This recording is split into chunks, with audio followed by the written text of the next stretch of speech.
Good evening and welcome to Mayo GAA TV live from Connacht Gold Senior Football Championship quarter-finals. First up today for you we have Breaffy take on Westport at 6 o'clock, followed by Ballintubber versus Bohola Moy Davitts at 7:30 p.m. Tomorrow we also hold the other quarter-finals where we see Mitchells take on Claremorris, and we have Ballahadreen versus Garrymore.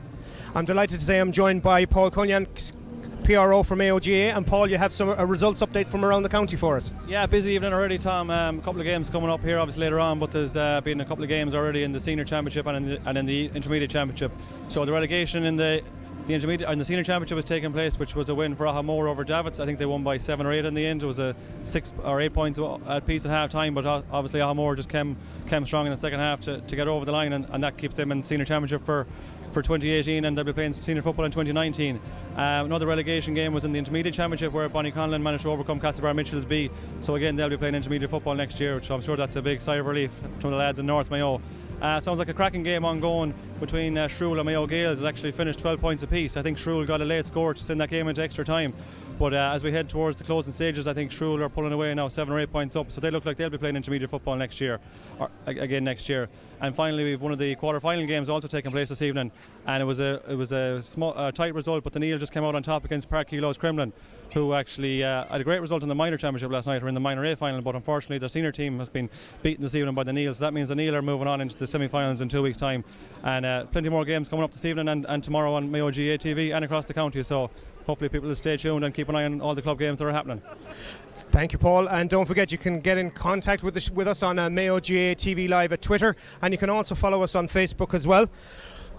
As match commentator for the first game today, we have Breaffy versus Westport, and we have Mike Finnerty, Sky Sports commentator and news sports editor from the Mayo News. Mike, welcome to Mayo GAA TV. Yeah, good to be back, Tom. Good to be back. Very impressed by the setup here this evening. Looking forward to working with Rory and Sean and Stephen and everyone else.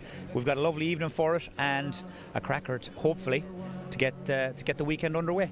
Westport secure promotion from Division 1B. They're the current intermediate All-Ireland champions. Breaffy extremely unfortunate to lose to Claremorris last year in the semi-final stage. They'll be looking to bounce back. Two teams that had massive scores last weekend in the league as well, so both attacking outfits really looking to push forward. Yeah, as we wrote in the paper during the week, it's a big game for Westport. It's an absolutely huge game for Breaffy in light of how they fared out in the last 2 championships. Haven't been to a county final since 2015. They tell you in Breaffy this is the most talented group of footballers they've ever had. They've got Peter Ford and Shane Conway managing them, so sooner rather than later they're going to have to make the breakthrough. And you know, for Westport, with such a young team, time is on their side, but they're very impatient. They're winners, these guys. You know, as you mentioned, All-Ireland intermediate champions of 2017. These guys have won with Rice College, they've won with minor teams, under 21 teams last year here. So they're impatient to make the breakthrough. And the fact that the weather has held up and it's a beautiful evening here, I think I'd agree with you 100%. I think there's no doubt it's going to be a really good game of football. You've got some really talented footballers on both teams as well. And it's a very hard game to call. And last night, Westport, their minor, qualified for the A county final as well, and as you said, winning seems to be a habit in Westport at the moment. They've done some tremendous work at grassroots level through underage. All their teams coming through playing strong A football. Yeah, that's right. I was here only a few weeks ago to see their under-16s win a County A championship. Actually, just a few hours ago, that minor team won that county semi-final. I gather 3 of the lads who were named on the subs are not togging now, as you'd expect. They've had a game already today. They're through. They blew Mitchells away in that county minor A semi-final, and they really are now building an incredible momentum, the club. I know a big issue, believe it or not, Westport have at the moment is they don't have enough pitches to train on. They literally don't have enough ground to cater for all the kids that are hurling, playing camogie, ladies football and Gaelic football. They have phenomenal numbers, and I would be very surprised if sooner rather than later they don't have a MacHale Cup as well. But maybe, just maybe, this year might be too soon. Thank you, Mike. You can join Mike, as we said, live from 5:40 from just 5 minutes before throw-in, and Mike, we'll let you take up your position. We're also joined today by representatives from Breaffy and Westport. We have Sean from Breaffy and Roy from Westport. Any team changes, lads, that you know of, or anything you've heard? Well, just looking at the Breaffy team running out there, I'd suspect that Jamie O'Shea will probably start. Looks like Dylan Cannon could be in there too, like, so they're definite two that I would see would probably starting at this stage, like track suits and doing a very vigorous warm up. Good to have Seamie O'Shea back. Obviously, a big loss during the year for Mayo, particularly. But from a club perspective, fantastic to see him back on the pitch. Absolutely. Look at his leadership is second to none. To be totally straight, he gives everyone a massive boost. He played 50 minutes last week in the league game and did very, very well at centre back. So I'd be surprised if he doesn't play a pivotal part in today's game. And Rory, Westport, clean bill of health. Yeah, I think so. Shane Scott, unfortunately, was carrying a bit of a knock into this game now, but he did come on in the league match against Kiltane last weekend, and he played 10 minutes and played well. There is one change in the corner back position, and that's Keelan Diver will be in for Shane Garrity there.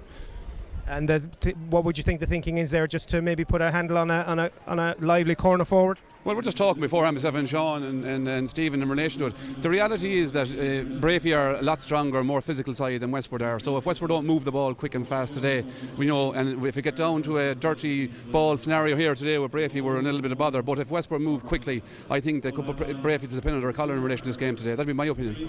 And earlier today, the Westport Miners defeated Castlebar in what was a bit of a one-sided affair to qualify for the A county final. That's right, and Park, I think they're playing the final, which is fantastic for Park, a small club like Park. You know, Westport have been doing well over the years, no more than Breaffy, like in relation to underage, you know. But at the end of the day, I was saying to Sean earlier on as well, like Westport nor Breaffy have won a county title ever, like in their history. So it's to break that duck is the big thing, that, you know, these clubs need to win senior titles to have all the young people coming through and staying with the game.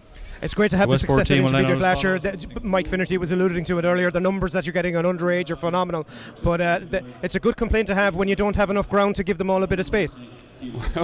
That's another day's battle now, I'm afraid, and I'm not a politician. I don't want to go into that today, but as I say, the numbers are fantastic, but this is where it's at, like, you know what I mean. As I said, and I don't want to repeat myself, senior titles are the key, and that's the key to keeping 17, 18, 19 year olds involved in football in a club, like, you know. But at underage it's fantastic, like, I have to say, yes. And Sean, as you said, the breakthrough needs to be made. It's probably Breaffy's maybe one of the most talented bunch of players they've ever had within the club.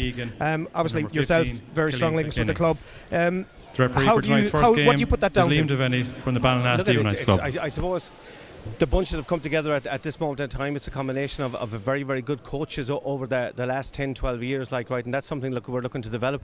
And ironically, both Rory and I managed the under-14 teams that met here in the county final a number of months ago. So Breaffy and Westport are similar in their philosophy in terms of what they want to do. The way they play the game, you'll see that both teams will play very, very wide and move the ball as quick as possible.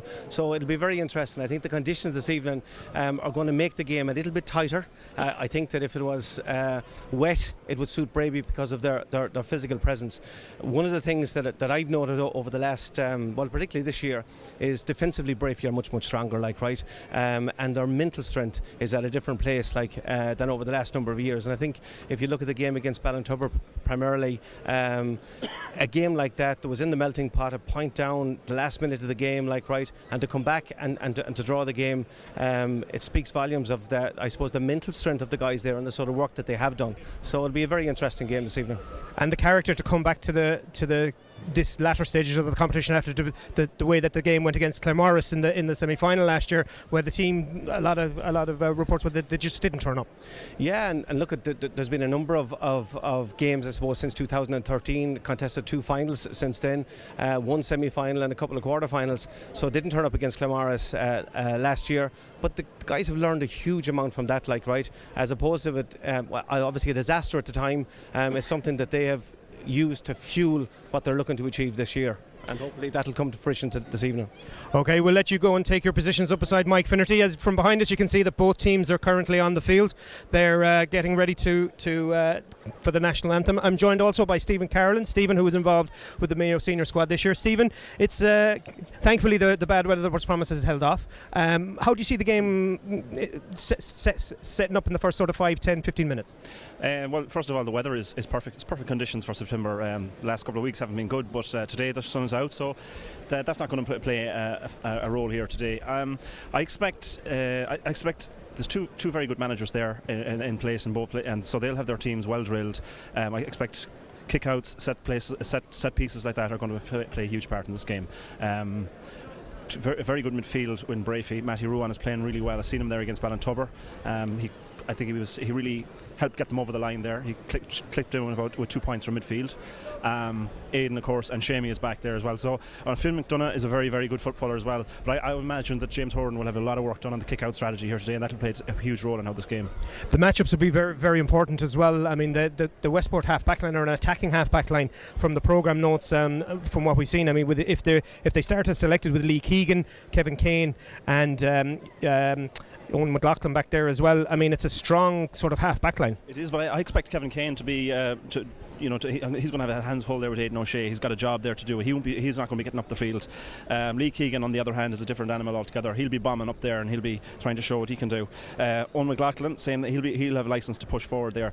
There is Rory mentioned there earlier on. They're a pacey team. Westport, they're going to try and keep away from the physicality if they can here today. No carrying the ball into tackles and that. So I expect the ball to be moving very quickly here from Westport, whereas the Breaffy approach will be somewhat different.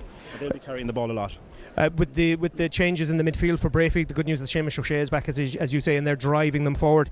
Whoever picks him up, be it Matthew Ruan or Peter Dravins, Fionn McDonough or Niall McManaman, will have their hands full. Yeah, and Fionn will want to get on with his own game. He's a big attacking threat for Westport. Niall has been in and out of the midfield, so he's not really settled there. So that's a bit of a problem for Westport. I expect Breaffy will try and make hay on that one.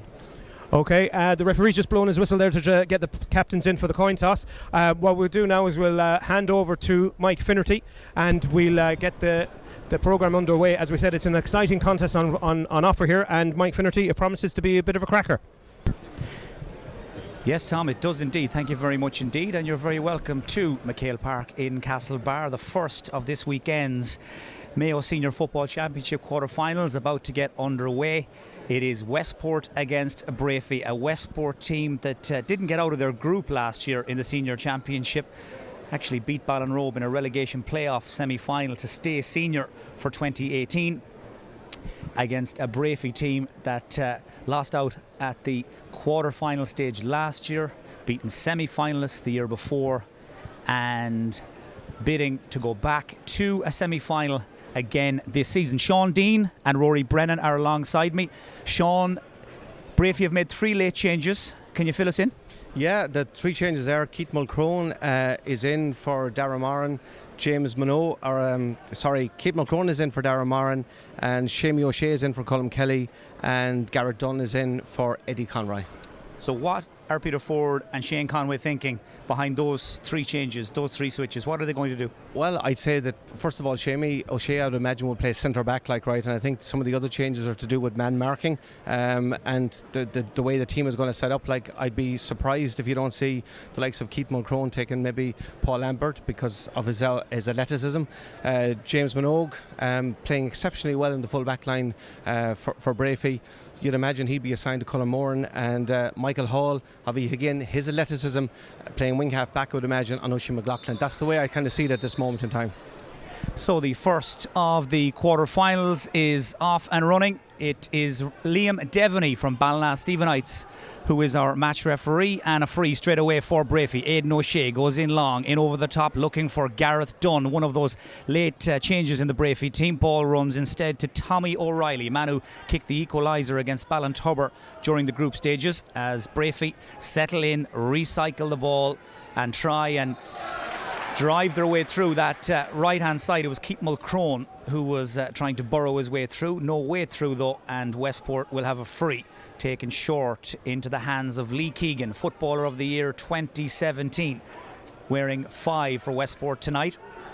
A Westport team who booked their place in Division 1 of the Senior League for next year with a very emphatic win over Kiltane last weekend. They're coming in good form.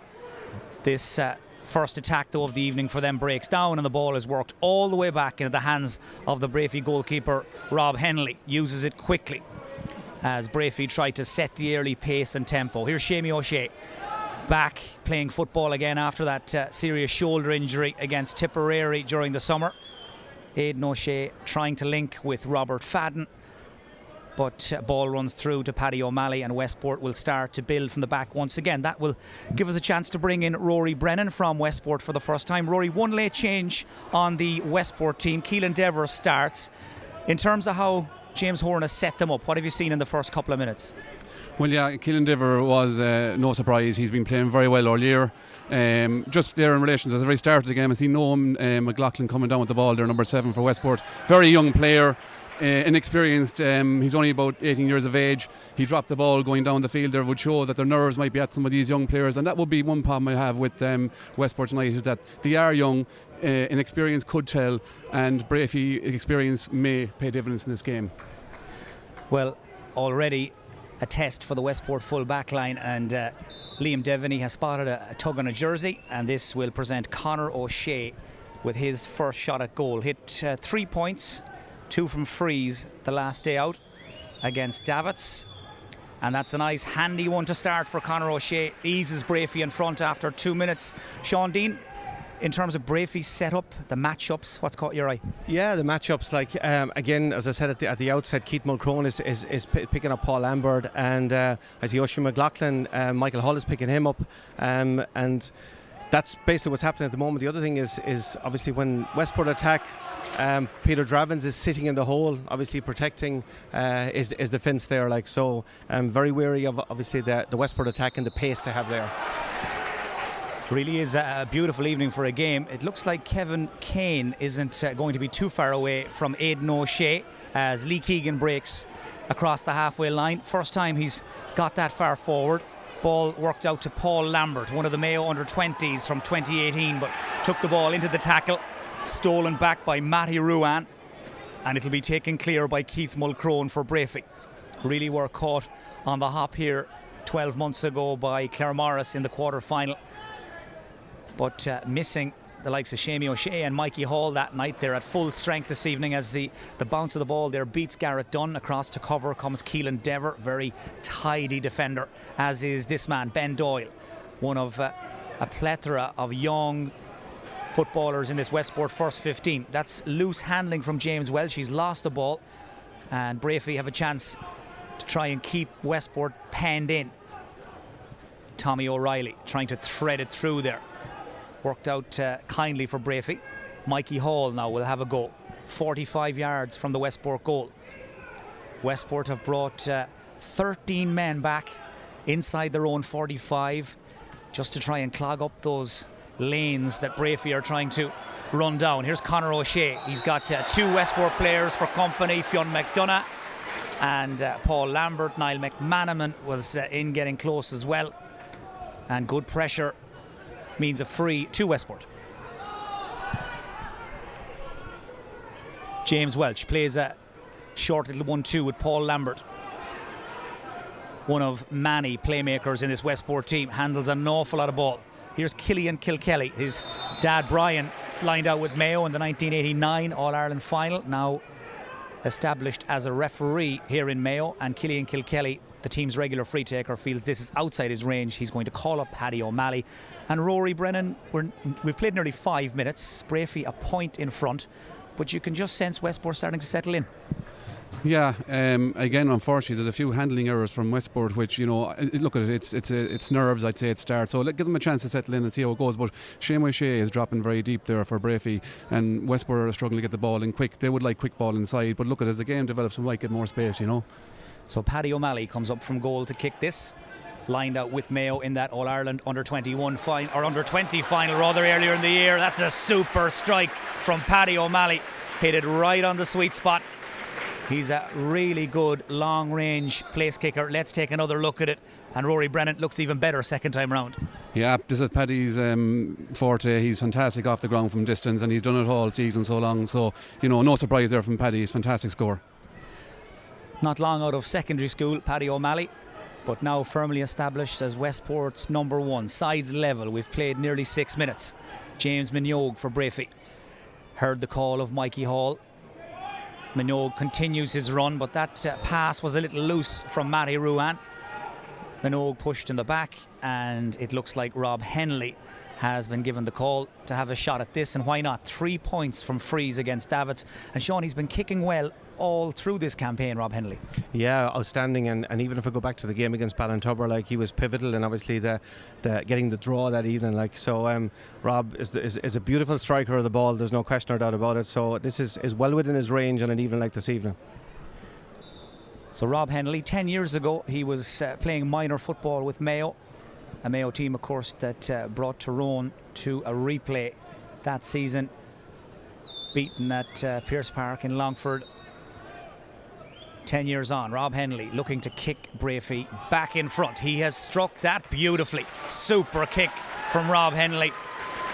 He's got such a lovely technique, puts in a lot of practice on the training field, and it's worth repeating again, Sean, just how good the conditions are for place kickers for the likes of Henley, Conor O'Shea, Paddy O'Malley and Colin Moran. Perfect. Absolutely. Like, you couldn't get better conditions to play a game of football like this evening, and I think it'll make for a very interesting game, the conditions. If anything, it'll probably favour Westport a little bit because of their fast running game. A ball cut out there by Keith Mulcrone that's sitting in the hole and caught late just as he played the pass. Now Breaffy will get a free, and Liam Devaney, I think, is going to have a word with the Westport man. It's Ben Doyle, I think, who went in late. It was Ben Doyle who played the loose pass in the first place, I think, and in his effort to atone went in late and heavy on Keith Mulcrone, and is being spoken to now by the referee. But for a young team playing in their first quarter final for many of them in the senior championship, Westport not afraid to mark their territory, and that's a yellow for Ben Doyle.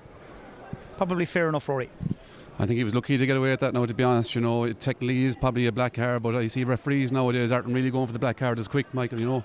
So, you know, I think that the yellow card was a fair result in that regard. He just has to be careful now as a corner back to, you know, mind himself and not get another or get involved in anything else, or he'll be off.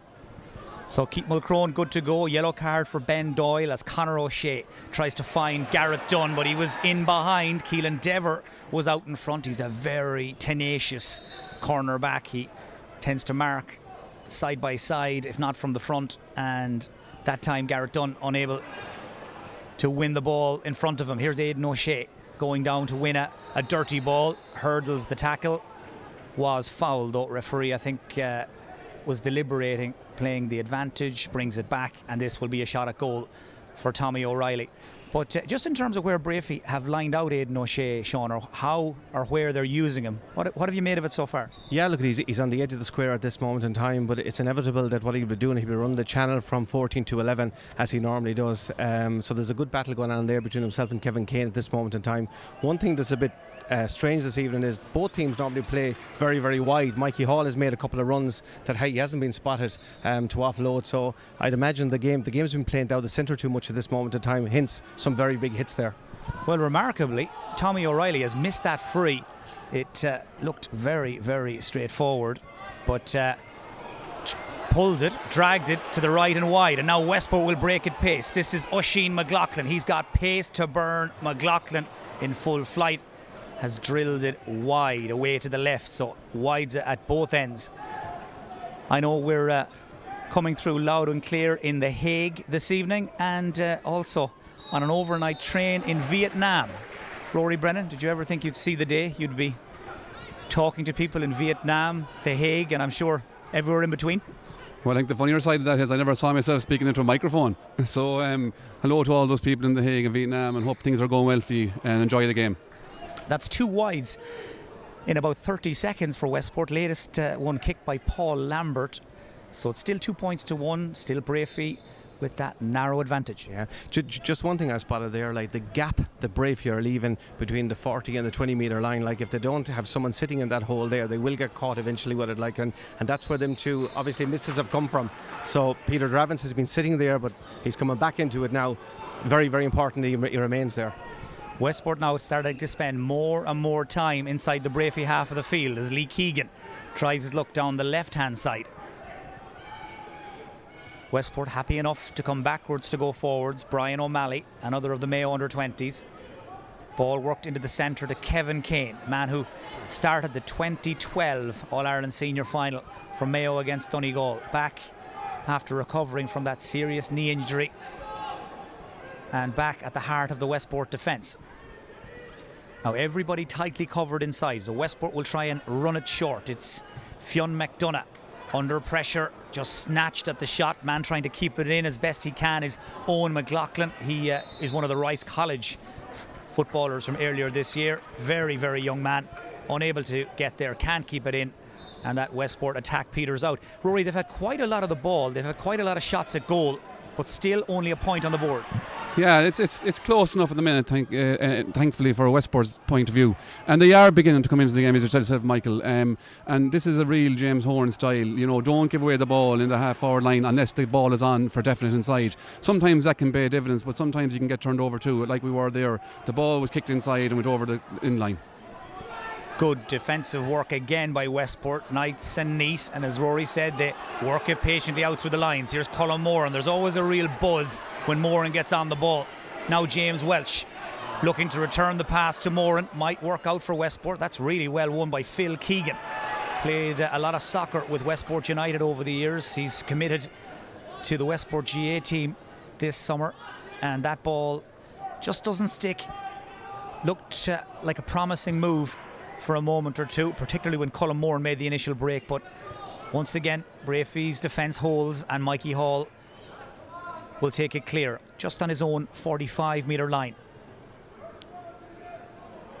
We haven't had a score yet from open play. The two frees for Breaffy from Conor O'Shea and Rob Henley, and a beautifully struck long-range free by Westport goalkeeper Paddy O'Malley. That's all we've had so far in terms of scores on the board. It's been tight and tactical. Matty Ruan takes the pass from Shamie O'Shea. 2 or 3 options ahead of him. Picks out Conor O'Shea. Spins away from Ben Doyle. Conor O'Shea lets fly from 40 yards. That's away to the left and wide. Both teams taking a while to get their eye in, Sean, and that's another, what you'd have to say, poor miss from Breaffy. Yeah, absolutely. Like, you know, there's been a couple from Westport, one there from Breaffy, lots of turn-up overs, lots of sloppy play, like, so it's hasn't settled all the game yet, to be honest, like, you know, but when Westport run at Breaffy, we're having a little bit of a problem. Niall McManaman must have ran 70 or 80 yards. Here's Colin Moran tried to drive through 2 defenders.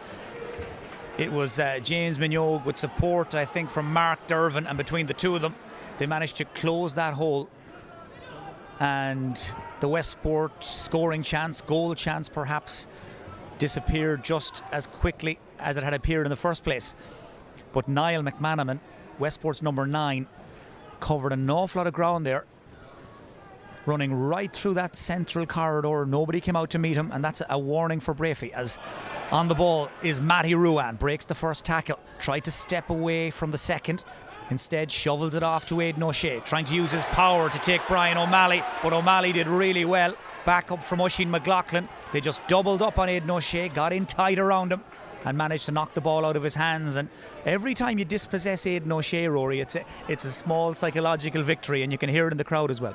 Oh, absolutely. I mean, Aidan O'Shea, you know, as everybody well knows, is a fantastic player, and he's a very dangerous player when he's on the full forward line. And that was a good ball into him. Just, it was fantastic play from Brian O'Malley there. Brian O'Malley is probably underestimated as a player. He's an outstanding player, and it was a great rob, a great hand in.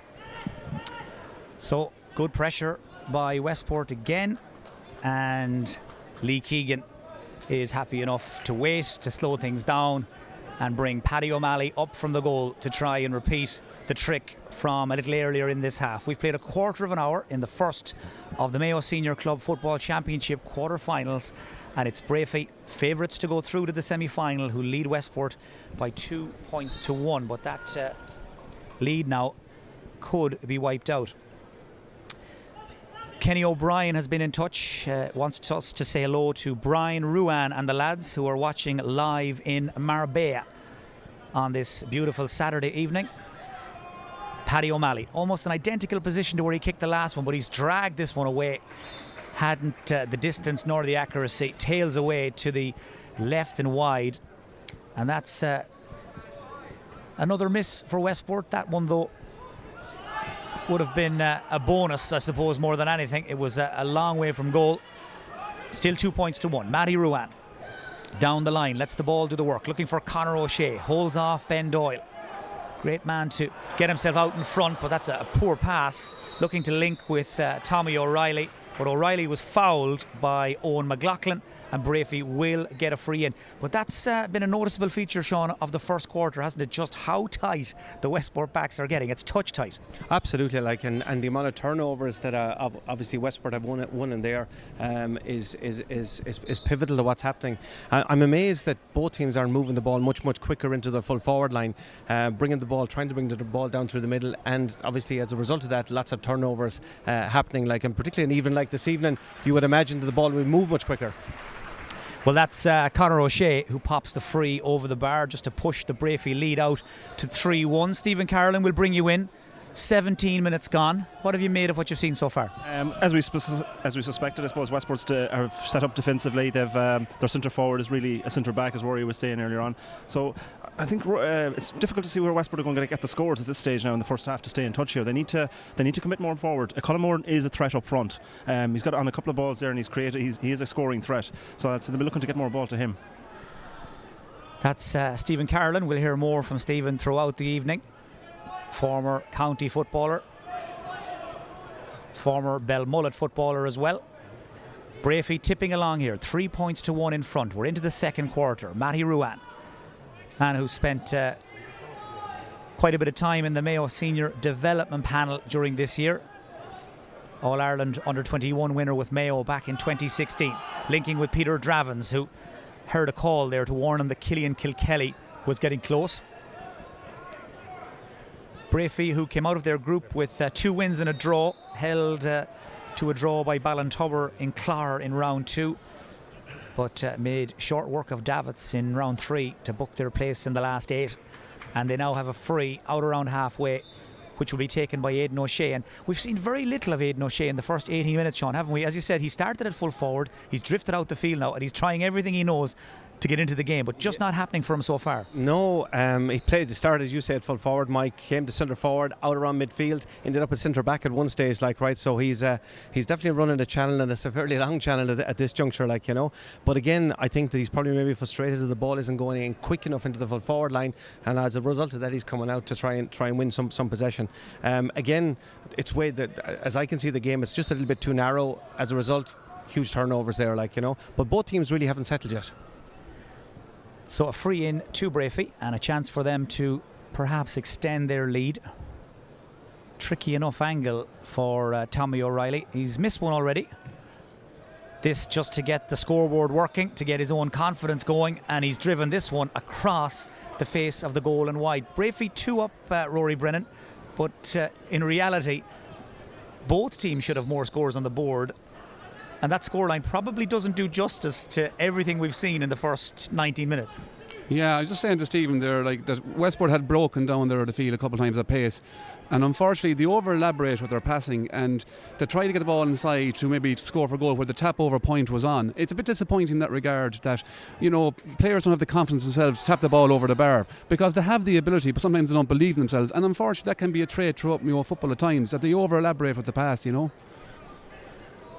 Certainly scores on the board very hard to come by in this game so far. There's another turnover as Breaffy engage the Westport runner some 50-60 yards from their own goal, and now they'll break at pace. Minogue, poor ball, right down on top of the Westport sweeper. Made it very easy there for Ben Doyle, Kevin Kane, and now James Welch. Don't forget, you can get in touch with us this evening through social media. We're on Facebook. Check out Mayo GAA TV, also on Twitter. Let us know where you're watching, who you're shouting for, and what you've made of what you've seen so far. Mikey Hall back to Seamie O'Shea. Quick look up, looks for the brother Aidan. Again, he's been tightly marked by Brian O'Malley. Ball breaks kindly into the path of Stephen McDermott, and Stephen McDermott just strokes it up and over the bar. Lovely score from Stephen McDermott. Pushes Breaffy 3 points in front. The O'Sheas combine, back to McDermott, and over it went. Yeah, Stephen's a lovely striker of the ball, and probably one of the most intelligent players that's in the Breaffy squad, so an absolutely peach of a score from about 35 metres out.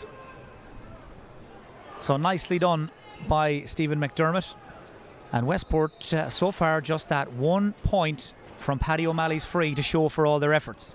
Exactly, Mike, and they've had a number. In fairness, they've been winning the frees. They've been winning scoreable frees. They just haven't been putting them over the bar. They should be 5 or 6 points up here.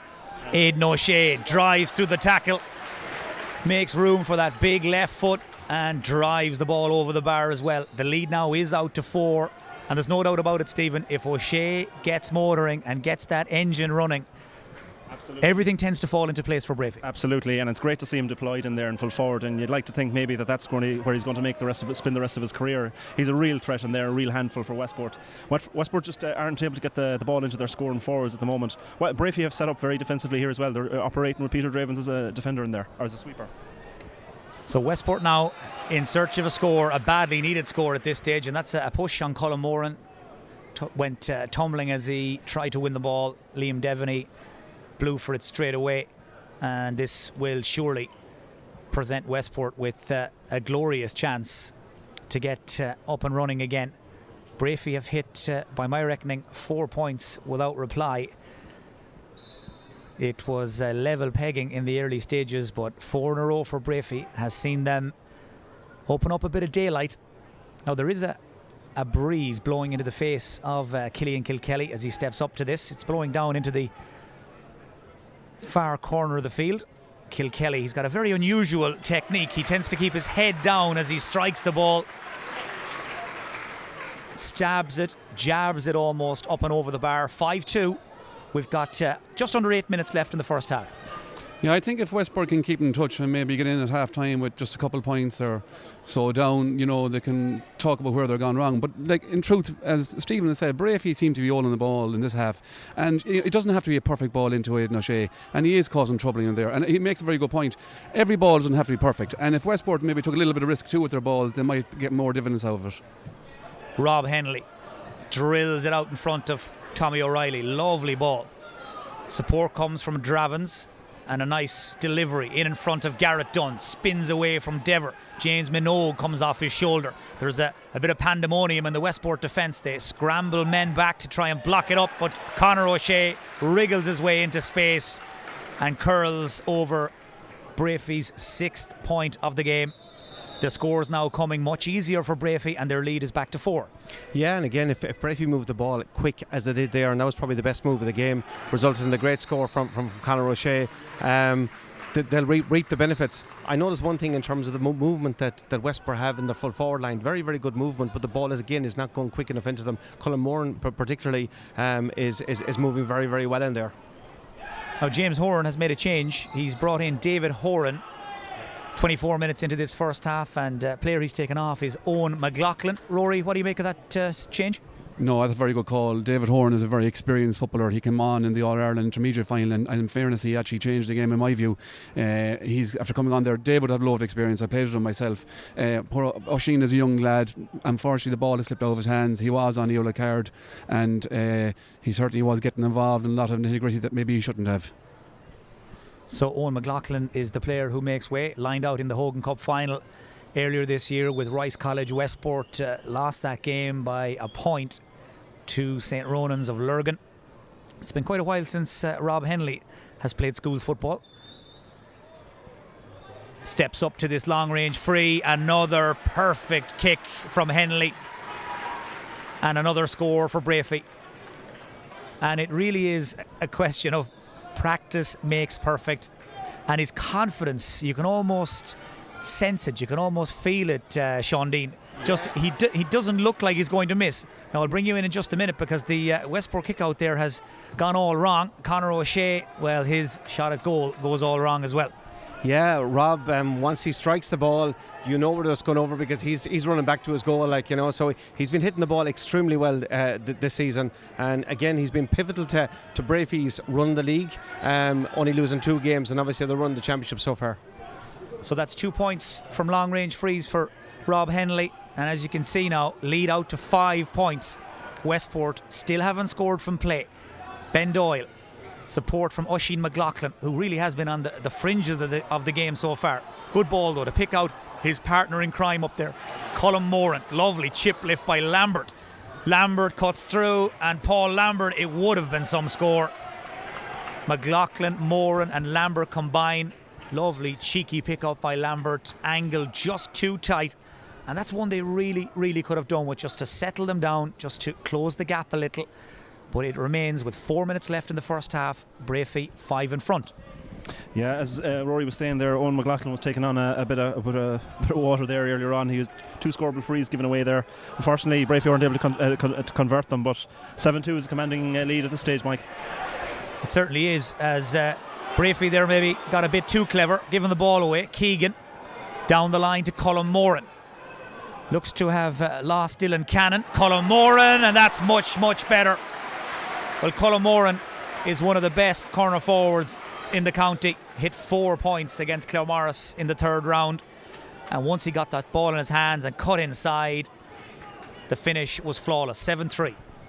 Yeah, 7-3. As I said earlier on, if Westport can keep this game reasonably tight, come up to half time, I would give them a good chance second half, because once the game opens up, but Westport will cut, because they have the pace there. You know, they have the Colm Morans, they have Killian Kilkelly, but unfortunately they're just playing a bit too defensive for my liking at the minute.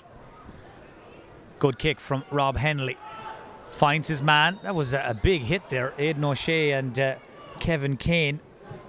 2 big bulls bouncing off each other. O'Shea gets the free.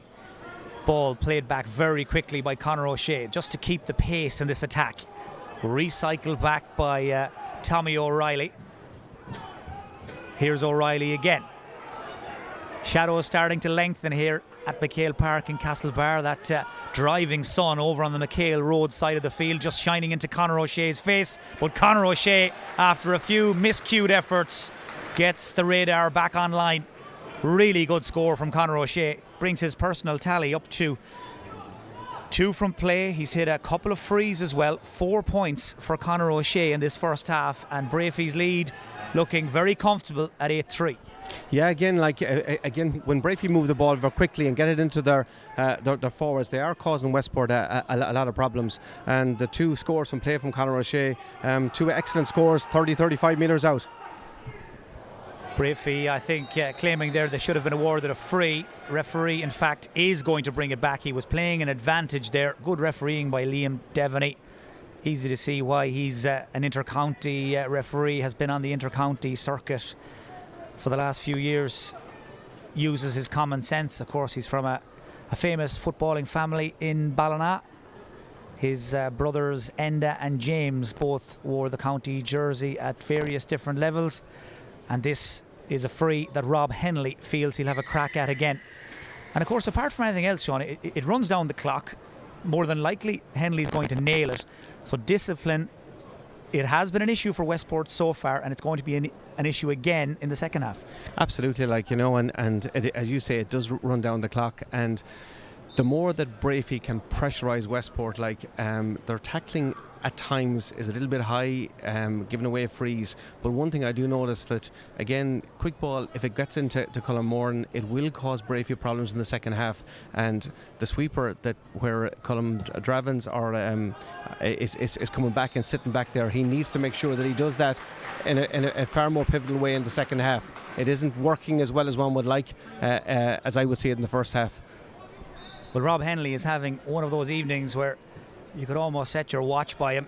Perfect, flawless free taking. 3 for him. Breaffy's lead up to 6. We're going to have at least 3 minutes of additional time at the end of this first half. I see the 4th official, Peter Gerrity, down there, has just held up the board just to show the crowd in the stand. 3 minutes of additional time. Looks like Brian Ruan and his friends are enjoying themselves in Marbella, Rory Brennan. That photograph in high definition of the lads with a few cold beers looks fairly nice. Well, we have a sun here in MacHale Park, but I wouldn't think it's as warm as the sun in Marbella, I don't think. But I have my jacket on. I don't think you've any suntan lotion tonight, Mike, have I? It's a lovely autumn evening in Castlebar, but it ain't Marbella. Here's Colm Moran bringing it in, and that's a spectacular score from Colm Moran. 2 for him, both from play. 2 real special scores. 2 peaches from Colm Moran. His dad Seamus is sitting 10-15 yards away from us. He would have been a very proud man as his son cut through there. Very, very talented footballer. I know they rate him very highly, Rory, in Westport, Colm Moran, but they have to get him on as much ball as possible. He is, and as shown in this first half, he is the main man up there. No, absolutely. Cullum is, he's a very dangerous man. And I think Sean alluded to it there that if ball goes into Cullum, he could cause trouble for Breaffy. But look, the reality is ball isn't going in there at the minute, and we're just hanging on to the coattails of Breaffy. They're a way stronger physical side at the minute, and unless the game opens up so the Westport can get run on them, Westport could be in difficult. So 5 points between the teams. We're into additional time at the end of the first half. Now, Breaffy will have a bit of a breeze behind them in the second half. Well, that hasn't worked out there. They were trying to manoeuvre their way down that right-hand side, but Westport's defence got itself organised, formed a brick wall, and the free is taken and given to Lee Keegan.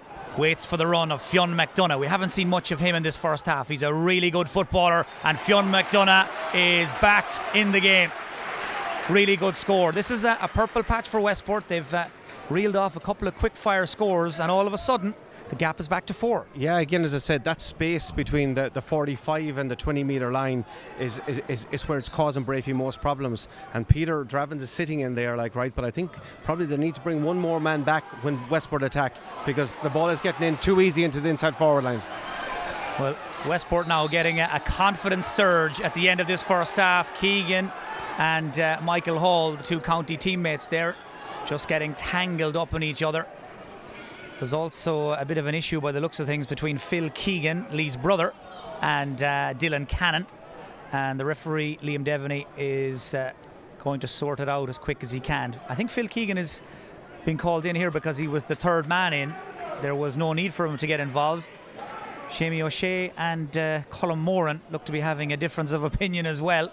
But there's no doubt about it, Rory, if Westport are going to get back into this game, the man who's been spoken to by the referee right now, Lee Keegan, is going to be in the driving seat. Yellows for Keegan and the player he bounced off, James Minogue, by the looks of things there. I think Liam Devaney flashed 2 yellows, but probably not the worst thing in the world to rattle Lee Keegan's cage, because Westport need more from him. Absolutely, and you talk about brotherly love. Philip was in there to protect his brother, and that's the big thing, and sometimes unsavoury things take a game to the next level, and unfortunately there was a couple of yellow cards given out there, but sometimes people need to show a little bit of leadership, and in fairness, Lee, maybe I get into the game a bit now better. Well, we're into the 4th minute of additional time. Westport have pared the deficit back to 4 as the referee Liam Devaney blows the half-time whistle, and it will be Breaffy who head down the tunnel with the lead. They lead by 9 points to 5. The long-range place kicking of Rob Henley has been a big feature of the first half. So too the point scoring of Conor O'Shea. Sean Dean from Breaffy, would you say you're pleased or relatively pleased with that half-time position? Relatively pleased, I suppose. I would expect for the balance of play in terms of much we had the ball, that we probably should be more than 5 points out of it if we had moved the ball much quicker to the inside forward line. It is a scrappy game, to be totally straight. Something I probably hadn't expected, because both teams play a similar style of play, where they play very, very wide with their 2 wing half forwards hugging the touch lines. That's not really happening at this moment in time. The other thing is, in the first half, the amount of turnovers has been huge, to say the least. Breaffy 9 points, scoring 5 from frees and 4 from play. A lot of work to do in the second half. I would be concerned if Westport moved the ball very, very quickly to the inside forward line. And I can see the movement of Colm Moran there, which is fantastic. He scored 2 absolutely peaches of points, the 2 best scores of the game. So is 4 enough? Hard to know at this juncture, particularly with the wind, would Westport in the second half. Rory Brennan, would I be right in saying you're not as worried right now as you were maybe 5-10 minutes ago? No, I mean, as I said it a number of times during the first half, that if we can stay on to the coattails of Breaffy, I would give us a fighting chance, But again, it comes back to physicality, and I think that James Horn will have to look at the team now in the second half. He has Shane Scott on the bench. I actually do believe Shane Scott needs to go out there for physicality. Michael Ruan there for Breaffy seems to be Lord in the midfield, and unless we do something about that, we're in a little bit of bother. Now, in fairness to Niall McMinimum and to McDonough, they're doing quite well, but sometimes a bit of power doesn't go straight around the middle. In terms of the Westport dressing room in there, what's James Horan likely to be saying? What's the message at halftime? Well, I think he has to instill confidence in these young lads. I mean, this is a young Westport team. You know, this is their first quarter-final in a long number of years. I think the last time Westport got to a county senior semi-final was back in 05, actually, when I was playing, and that's 13 years ago, if calculations are correct.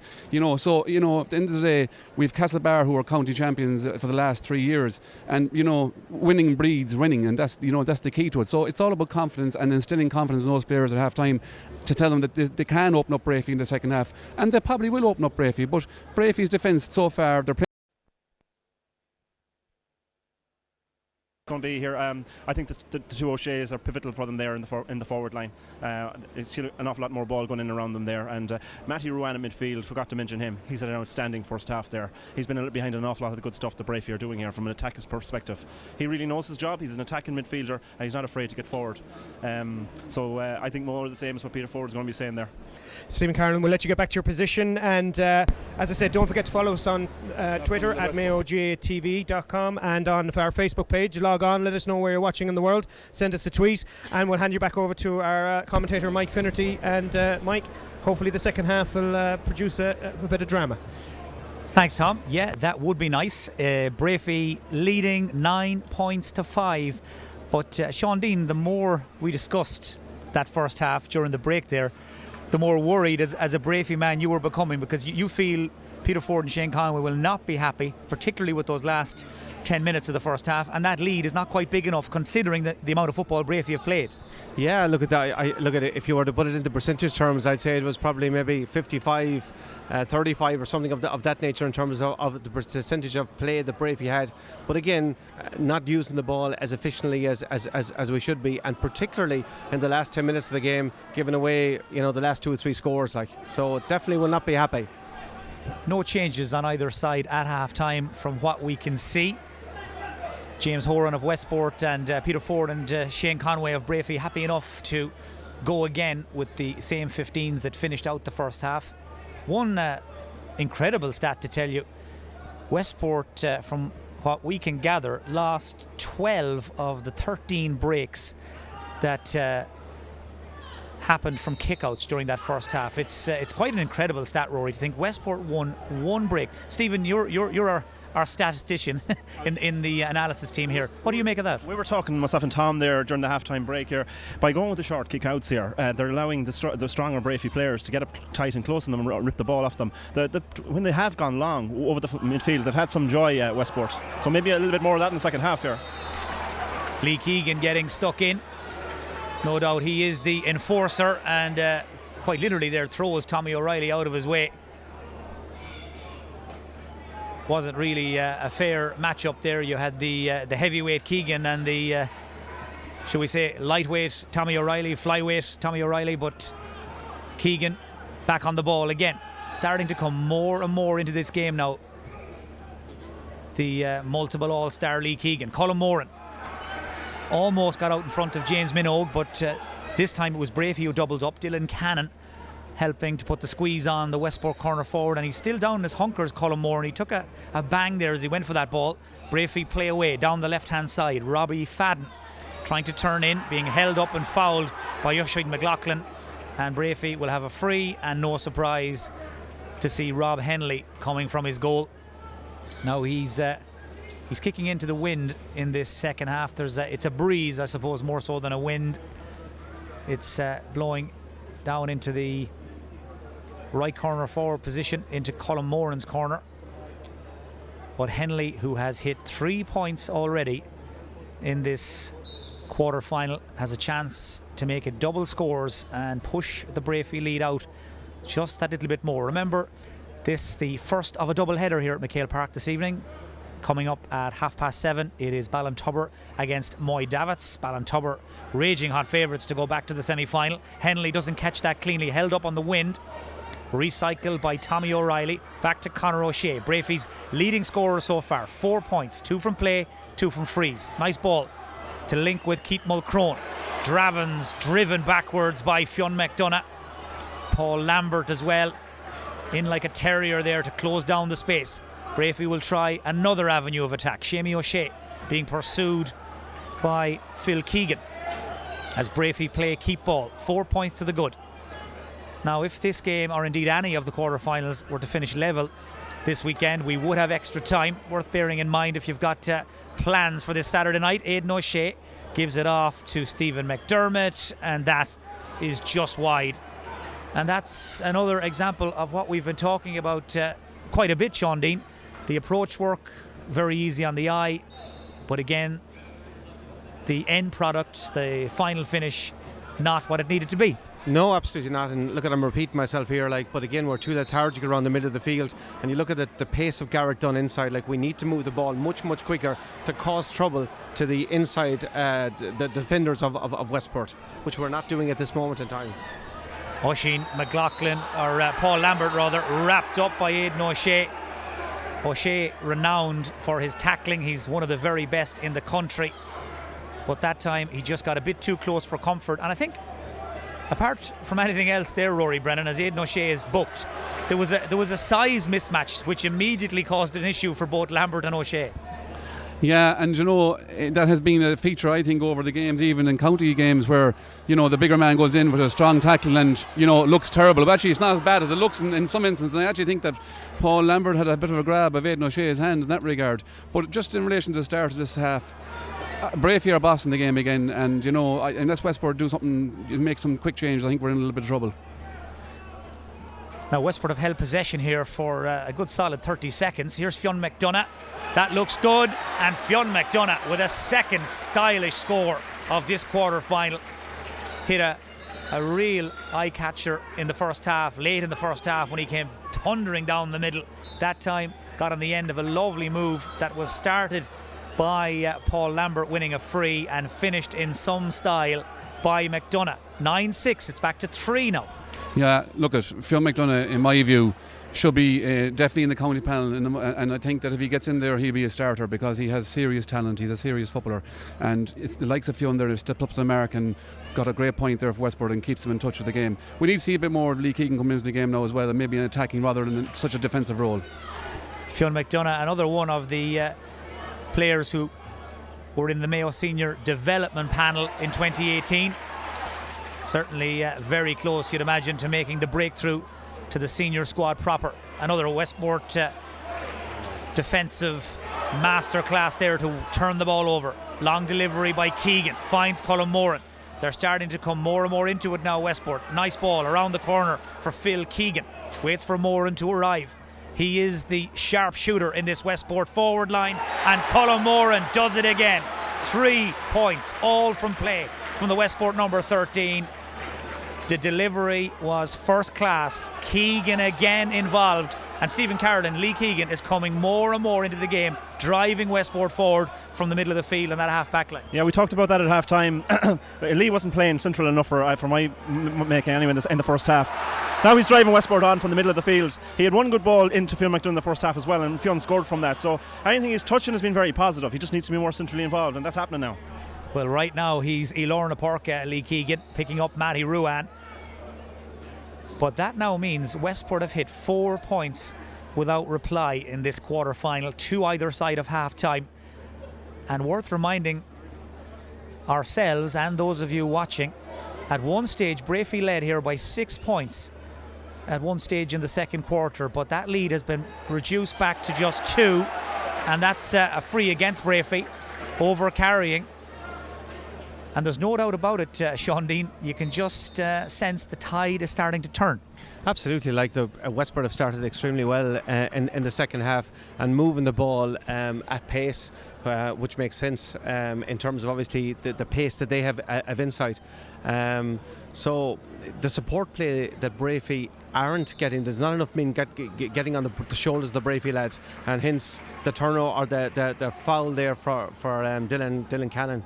I see Breaffy have made a change there in terms of Evan Moran. No, it's not Evan Moran. My apologies. Paul McDermott? Paul McDermott is on, that's right. And I think he's on for his brother, Stephen McDermott. So Peter Ford and Shane Conway mixing things up. Their selectors down there, Marty McNicholas and Jim O'Shea as well. They're watching developments now very closely indeed. The scores have dried up completely for Breaffy. Haven't scored in the second half, haven't scored since late in the first half, in fact, as Aidan O'Shea uses that power to go by Lambert. Good challenge by Oisin McLaughlin. Well, he's fouled O'Shea right in front of the stand here, and that will allow a change to be made. Westport are bringing in Lewis Cawley and taking out Phil Keegan. They are two very different types of players, Rory Brennan, but Lewis Cawley has been in flying form again recently, and he's going to bring a real threat in there, and that will help Colm Moran apart from anything else. Yeah, well, Lewis would be a more natural scorer and more natural forward than Philip. Philip, to me, is a workhorse and has been playing around the half back line, half forward line in the years gone by. But just again, he's back from injury, and I suppose they tried something different by putting Phil in the full forward line. I would think Lewis will bring a different element and a different dynamic to the full forward line, which may help Westport's cause here. Well, he's certainly going to take watching, Lewis Cawley, very experienced forward. Conor O'Shea makes a few very hard yards there before eventually he was fouled, and it looks like Rob Henley has got the call to come from his goal and have a crack at this. Conor O'Shea obviously feels it's just outside his range. Stephen Carlin, we're nearly 10 minutes into the second half. What trends have you noticed, or what has James Horan maybe, or Peter Ford, Shane Conway done differently since half-time?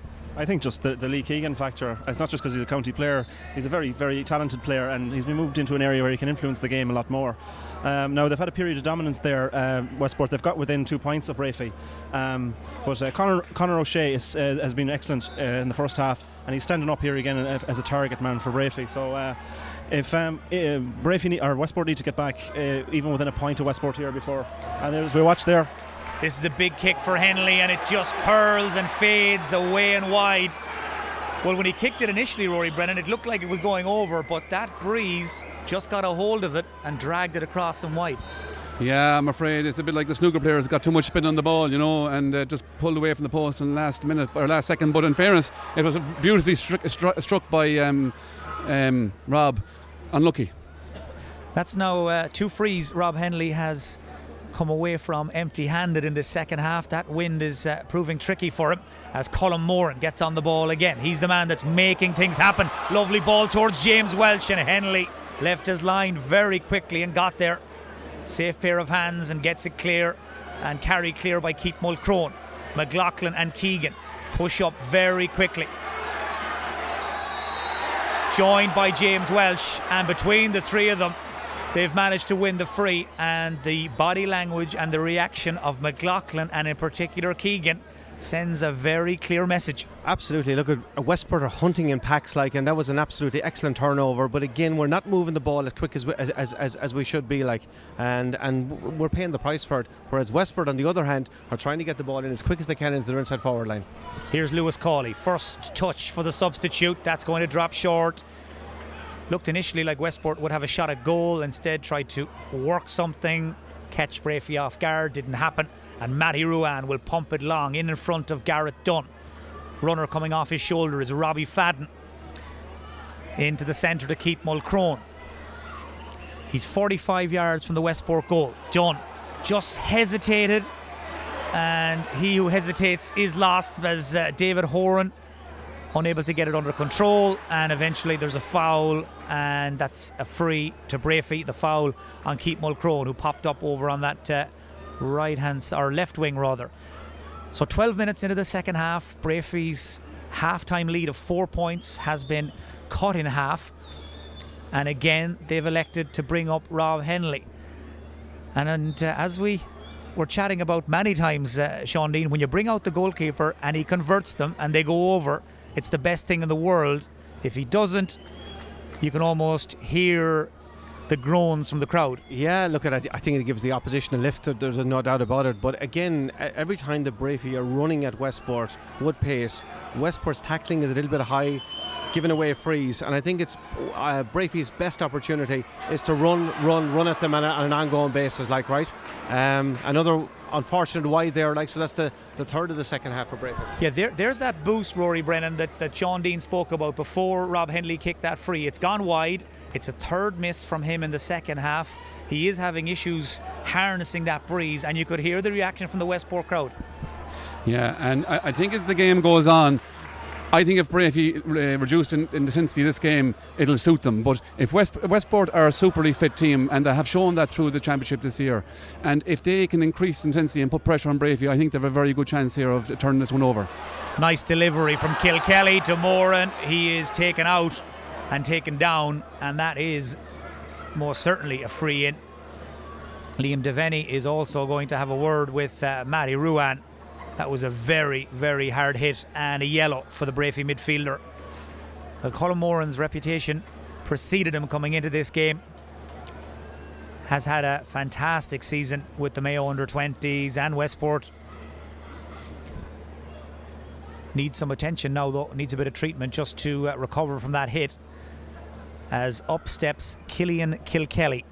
7 points, 5 from frees. He hit against Claremorris in the last round. This to leave us with a 1 point game heading into the last quarter. Again, he sticks to that routine, and again, his kick is flawless. It's hard to believe Rory Brennan, he started the year playing junior football with Westport. He has improved at some rate of knots. Absolutely. I mean, Killian would have been well known to every Westport fan as being a fantastic footballer. And in fairness to James Horan, he went off, he set his team up initially, and he went off of what he had. But Killian proved himself when he came in, and he's done extremely well since he came in, and unlucky to break his nose against Claremorris 2 weeks ago. Well, the Breaffy lead, which at one stage stood at 6 points, is back to the bare minimum. Remember, they haven't scored in the second half, Breaffy, and the longer this goes on, the more their nerves will start to jangle. Now, Matty Ruan was booked a few moments ago, and it's a black card, a black and a yellow make a red. Breaffy are down to 14 men. Matty Ruan sent off. He cannot believe it. Now, there's a Westport man gone down as well, some 20 or 30 yards away. It's Fionn McDonough. Not sure if the linesman on this near side saw what happened, but let's take one thing at a time, Stephen Carlin. A black card for Matty Ruan. Was that a fair call by Liam Devaney? I think it was, yeah. It was definitely a black card. Interesting, it was Lee Keegan has come into the game because he's gone on to Matty Ruan. Matty Ruan was bossing the game the first half there, and Lee's got on to him, and he's quenched that threat, and he's quenched it now for Breaffy for the rest of the game. That's a huge change. So now Westport have got an extra man for the last 15 minutes. What's James Horan likely to do? He's probably going to leave it around midfield, defensive midfield area. I'm sure. Breaffy are going to have to go with 6 backs. They're going to have to commit someone else to midfield. So that Peter Draven means he's not going to be able to sit back as a sweeper anymore. So yeah, that's pretty much I think what's going to happen here. Here's Colin Moran. Westport now with an extra man, a pep in their step. Moran was playing the advantage. It'll be brought back for a free. Descent from Aidan O'Shea. Liam Devaney there, you could see as soon as O'Shea opened his mouth, Devaney was on the move. An extra 13 metres. This should be the equaliser. Rory Brennan, not alone as the tide turned, but now Westport have an extra man. If you were in James Horan's shoes, who's the best man to play the free role? Well, I mean, that is a huge disadvantage now to Breaffy in relation to and the man that particularly got sent off, Matthew Ruan, was having an outstanding game, as Stephen alluded to there. He was bossing midfield, but Lee did a series. But look, we all know what Lee can do in relation to man marking. He just takes the best footballers in Ireland out of it. So, as if I was James Horan, I certainly would keep pushing forward. I would just leave maybe Lee sitting around the middle of the field and pumping ball inside. Well, that right now is how it looks. Lee Keegan is standing in glorious isolation on the halfway line. Diarmuid Connolly, Sean Kavanagh, Kieran Kilkenny, all of them at one stage or another have been tagged and shut down by Lee Keegan with Mayo. Matty Ruan found the going very tough in the second half once Keegan got stuck in, and Killian Kilkelly swings over the equaliser, and that now means officially Breaffy's 6 point lead has been wiped out. They haven't scored for give or take 20 minutes of this game, and Sean Dean, it really looks like it's starting to unravel for Breaffy. There's a big 10-12 minutes ahead for them here. Absolutely. Like, look, at Westport have started, as I said, extremely well in the second half. Their work ethic, their tackling, their hunger is way ahead of Breaffy's at this moment in time. I see Lee Keegan as kind of the free man out there at the moment. That's one thing I wouldn't be allowed to happen anyway. I'd be pressing up on him and making sure that somebody else was the free man and not him. Rob Henley, that was a really good delivery under pressure. Picks out Keith Mulcrone. Remember, Breaffy haven't been to a county final since 2015. Caught on the hop by Knockmore and Claremorris these last 2 seasons. Beaten fair and square in those 2 games as well. Semi-final of 16, quarter-final of 17. Is history to repeat itself? McDonough, lovely ball to Cawley. Cawley off the post. That's how close Westport have just come to taking the lead for what would have been the first time in the game. Lewis Cawley denied by the width of the post. He was denied, but from up here there was a man clear as day, free inside. It was a goal all day. Just under 12 minutes to play. Breaffy have completely lost their way in this second half. They've been outscored since half time by 5 points to 0. And they are now under pressure back there, but they've managed to win a free. Well, you would wonder just what Peter Ford and Shane Conway must be thinking right now. Confirmation of that change. Colm Higgins for James Walsh. James Horan freshening things up in his attack.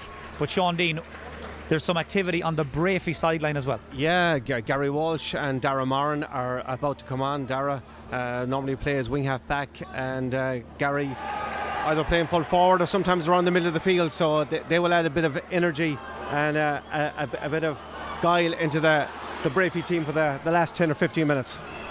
That wayward clearance by Rob Henley has worked out in the end for Breaffy. They've managed to get the ball back. Conor O'Shea. Breaffy need now the three O'Shea brothers to get things going again. Aidan O'Shea, he's been bottled up so much in this second half, and he is again here. Westport hunting in packs every time O'Shea has the ball. Delivered long this time into Gareth Dunn. Runners coming left and right. This is Dylan Cannon, and Cannon is fouled. And are we about to see Breaffy's first score of the second half? Well, we told you earlier about this game.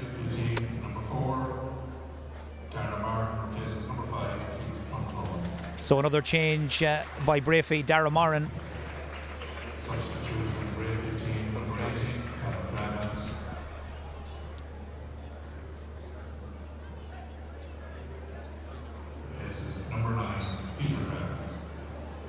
So a double substitution by Breaffy, but we told you earlier about the game being watched this evening in places like Marbella, The Hague and Vietnam.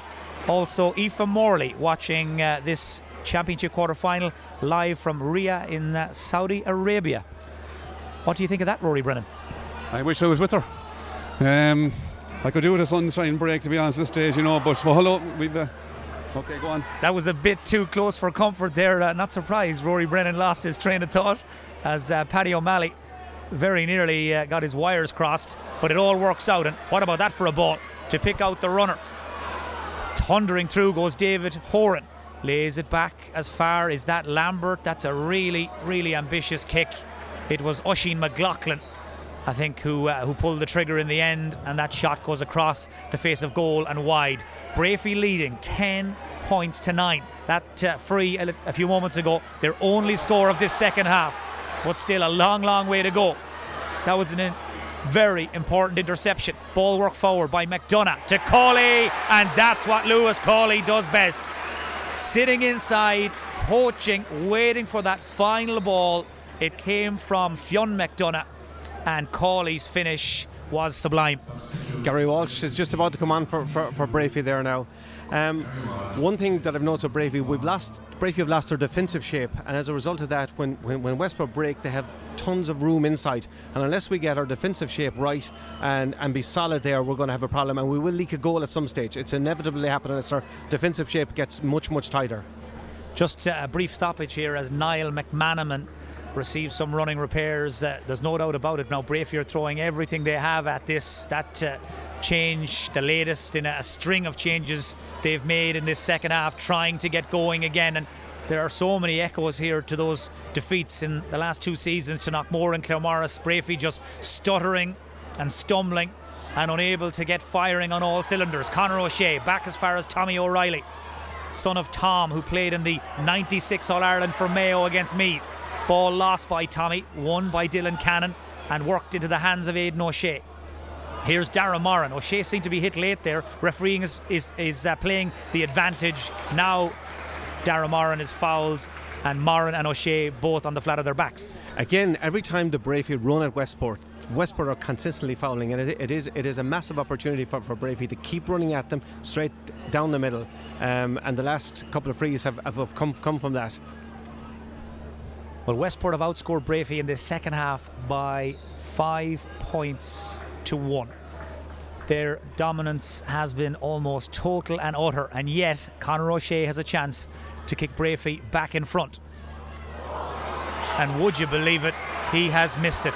That's a remarkable miss from a player of Conor O'Shea's experience, and it just goes to show, Stephen Carolan, I suppose, it's nervous times. 7 minutes to go, game level, a lot on the line. A lot on the line, very nervous attempts there from Conor O'Shea, but Conor is showing some leadership in fairness to him.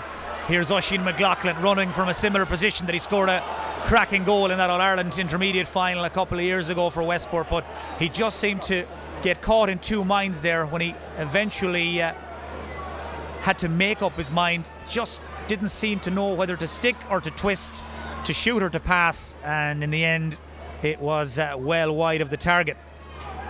Diarmuid, Killian and JP are in Dubai enjoying the game. JP, we're told, recently engaged, and what a way to celebrate your engagement, listening to Stephen Carolan, Rory Brennan and Sean Dean waxing lyrical about the first of the Mayo Senior Club Championship quarter-finals in Dubai.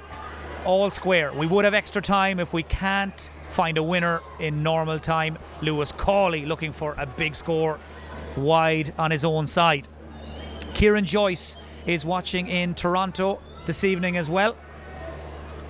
I'm guessing here, but I think Kieran may be a member of the famous Joyce footballing family from Castlebar here, son of Finian.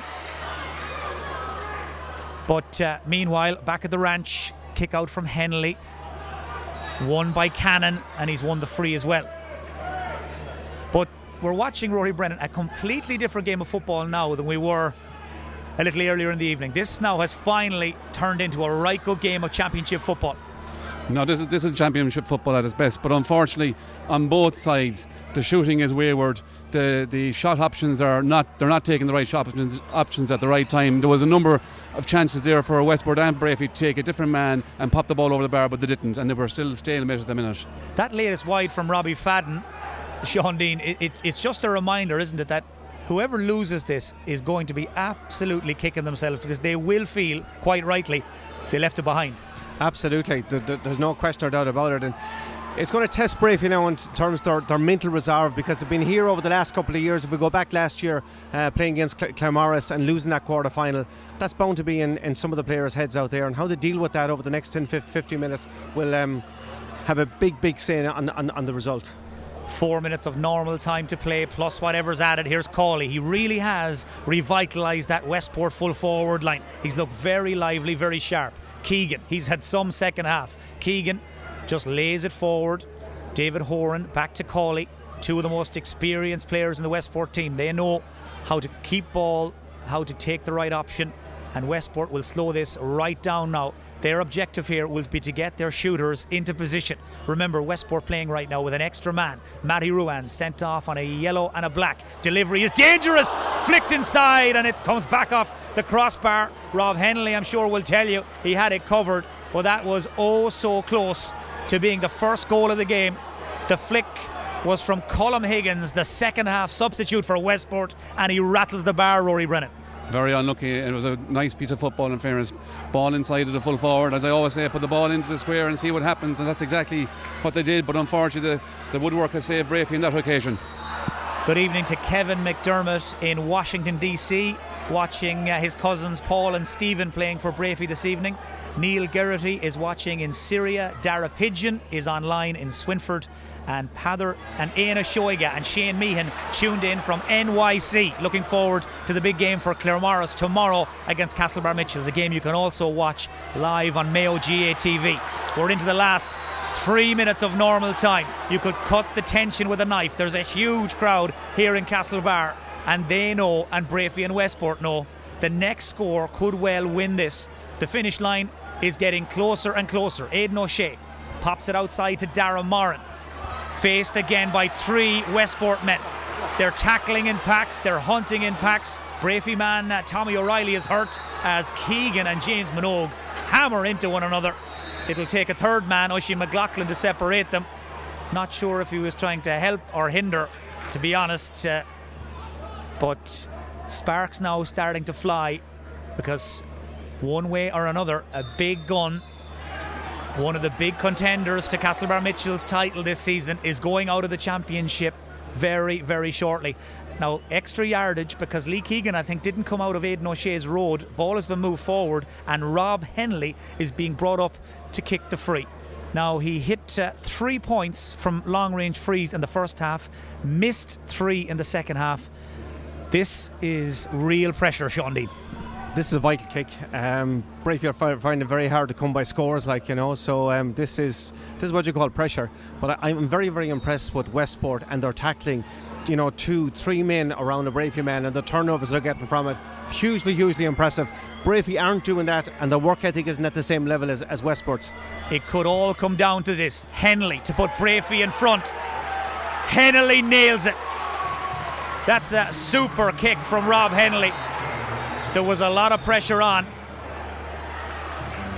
and Henley stands up to the pressure and has kicked Breaffy into a 1-point lead in the final minute of normal time. Well, it's only Breaffy's second score of the second half, and Rory Brennan, you'd have to take your hat off to him there. There was a lot riding on that. Huge free from Rob, but in fairness, Westport's discipline gave away the extra yardage, which put it in range, and he took the opportunity to put them one ahead. 5 minutes of additional time will be played. That's more than enough time for this game to take another twist or another turn. And Stephen Carlin, Liam Devaney has got his hands full right now. There is a lot going on off the ball. The game is getting very ragged now. It's Westport. I don't understand how Westport are nearly 2 points up here at the stage. Lewis Cawley, since he came on, as he's played as a target man, he's been a great target man for them. I think he's at every range. He's at a shot, he's hit the post, he's hit one short, he's hit a wide, and he's hit a point. But he's been a big plus for Westport there in the second half, and he's one of the reasons why they got back into this game. Well, that free has led to Paddy O'Malley coming from his goal. He's hit one already.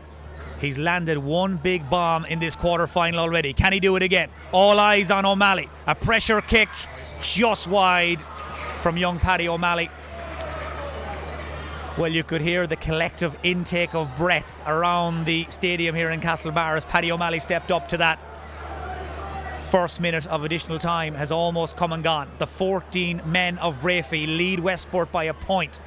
I see Eddie Conroy, he'll be 43 one of the days, is warming up down there. Is he to come in shortly to try and help Breaffy make this safe? Shamie O'Shea to Aidan O'Shea. Bit early in the day for Breaffy to be playing keep ball, Sean Dean. Yeah, with about 5 minutes to go, a dangerous tactic, but I see that they're bringing out. Breaffy get that bit too far ahead. Yeah, and I said it earlier on that it's a long time since Westport have played in the senior championship quarter-final, and as I said, winning breeds winning, and as I said, young lads, experience, etc. They'll gain a lot of experience out there today, but that'll be they'll still go home this evening saying they left the game behind them. But at the end of the day, it's a learning curve for Westport, and I've heard people say, well, Westport will take them a number of years to probably get to the next level of a senior championship. But you know what? Sometimes it's always on the day, and today wasn't their day. It was Breaffy's day. I see Aidan O'Shea here beside me. Congratulate him, well done. And in fairness to him, he dictated the last couple of minutes there of the game. Well, my thanks to Rory Brennan, Sean Dean and Stephen Carlin for their company and their analysis. I think Tom Kearney is going to have a word with Aidan O'Shea. Aidan O'Shea, hot off the field at MacHale Park, back in a county semi-final. How does that feel? It's nice. Last year we came here and didn't perform against Claremorris and we were rightly beaten. And today, we mixed the good with the bad. I thought early on we played really well. Probably could have gone 10-1 up, but left a few chances before half time and Cullen Moore kicked some big scores for them. And second half, we missed a lot of frees, got into territory, but didn't take our chances. But look, that's club football for you there. The last 10-15 minutes about digging it out, and I think previous years we might have let that slip by, and just really proud of the lads there. Westport coming on strong down the stretch, and we really dictated the game to see it out.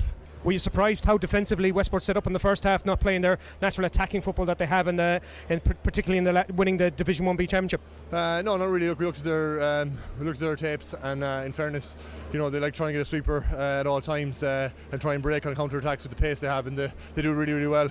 But we knew we'd have a lot of possession, so we need to be patient, and maybe at times we weren't. So, look, just delighted to be back in the semi-final, and looking forward to seeing who we get in the next game. From over the next couple of weeks now, what will be the plan for getting ready for the semi-final? Yeah, look, we have a 2-week break. Sure, there's a few niggles and knocks there. League game against Ballina next weekend, and we've got 27, 28, 30 guys there that are really pushing, and we've got the luxury of being able to rotate guys, and different fellas come in today will be the same next weekend in the league and then the following weekend, so it's up for grabs. We're training hard at the moment, and we just need to make sure we continue that.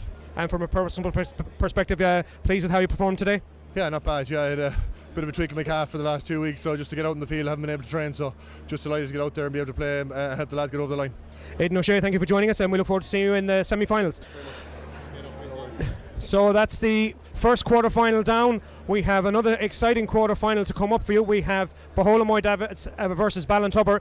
They're currently on the field going through their warm-ups. As soon as the final whistle went, the teams were out in the field. We'll just show you those pictures now. As I said, the next game will be live for you in just a few minutes. Tomorrow we have Castlebar Mitchells versus Claremorris, and we have Ballahadreen versus Gary Moore, again available for you on MayoGAA.com. We apologise for the outages that we've suffered due to technical issues that we've had, but as we said, we've got up and running again.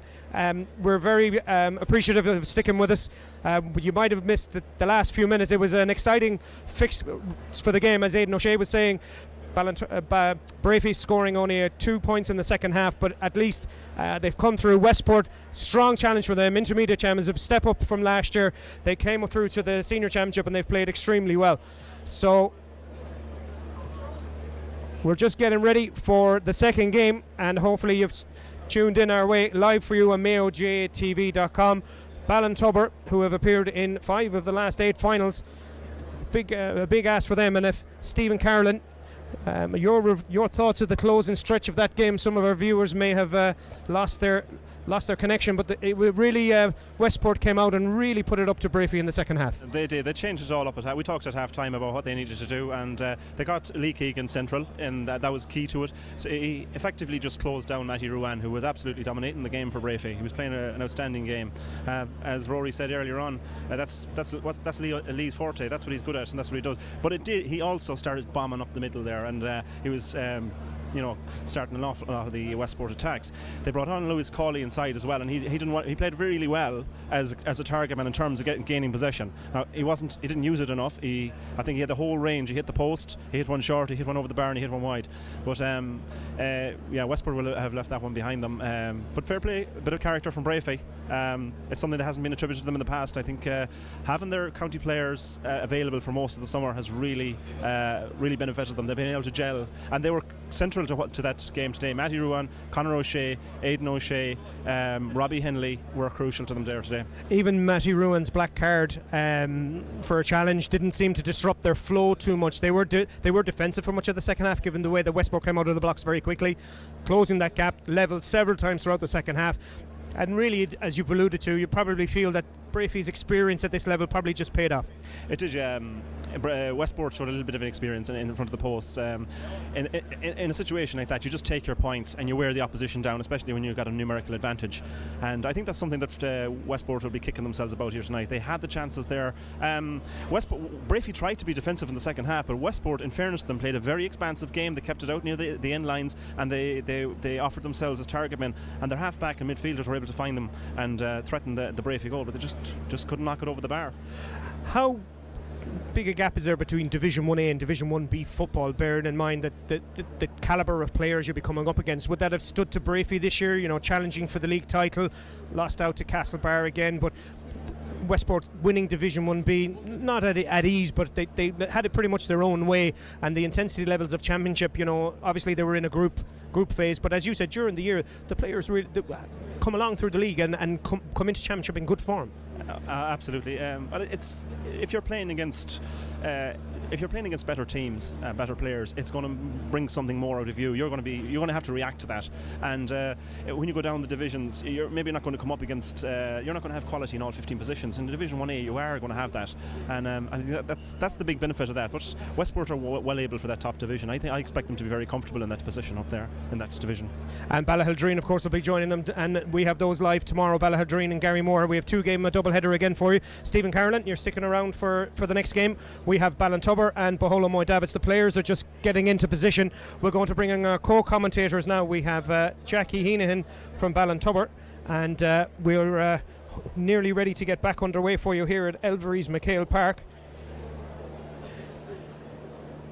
The referee is just calling all his the substitutes are making their way to the subs bench, and we're just getting ready to get underway. It's a lovely evening here at Elverys MacHale Park.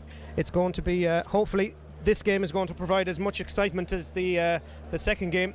We've got a couple of changes for you. We'll just looks like that Kieran Galvin is out for Ballintubber, and coming in is Declan Larkin. Mark Howley is coming in for Sean Kelly on the Moy Davitts side. The other way around, yeah, Mark is out. The referee is just calling his they've had the coin toss, and as I say, I'm joined by Jackie Heenahan and Gary Ruan. Welcome, gentlemen. Jackie, we've been here before, and we're just going to pause for Auron Navian.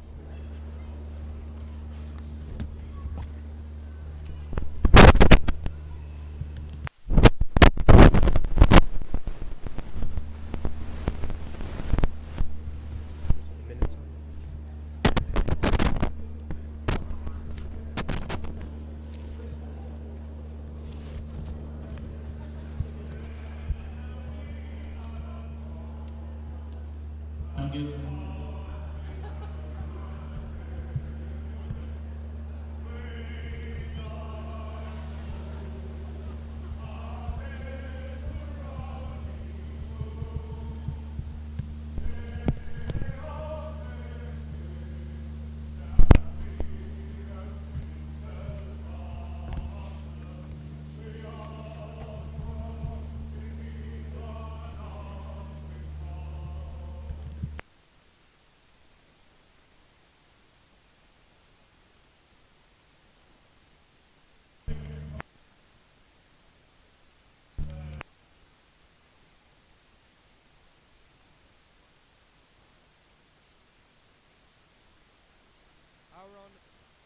Auron Navian sung there as the PA system broke down, and as I said earlier, Gary, it's how are Bohola Moy Davitts faring up as the referee throws in the ball? Well, they're, I suppose, a young team now. It'll be interesting to see how they get on against an experienced Ballintubber outfit here. So hopefully they can get a good start. Straight in on the attack, the referee blows the whistle. It's going to be a free in. And Jackie, Ballintubber, the preparation's going well? Yeah, touch wood, everything has been pretty good this last couple of weeks. Form-wise in the league and all that, not the greatest in the world, but the last championship game we turned around a small bit against Kiltane. Now, admittedly they were pretty poor on the day, so we played maybe a little bit better than we have done all year. So we're here today, don't know what to expect really. We haven't played Moy Davitts for years. Gary was playing, I said, the last time we played. I definitely wasn't playing that day. Are you sure now? Because Gary has a few miles on the clock as Killian O'Connor taps over the first free of the game.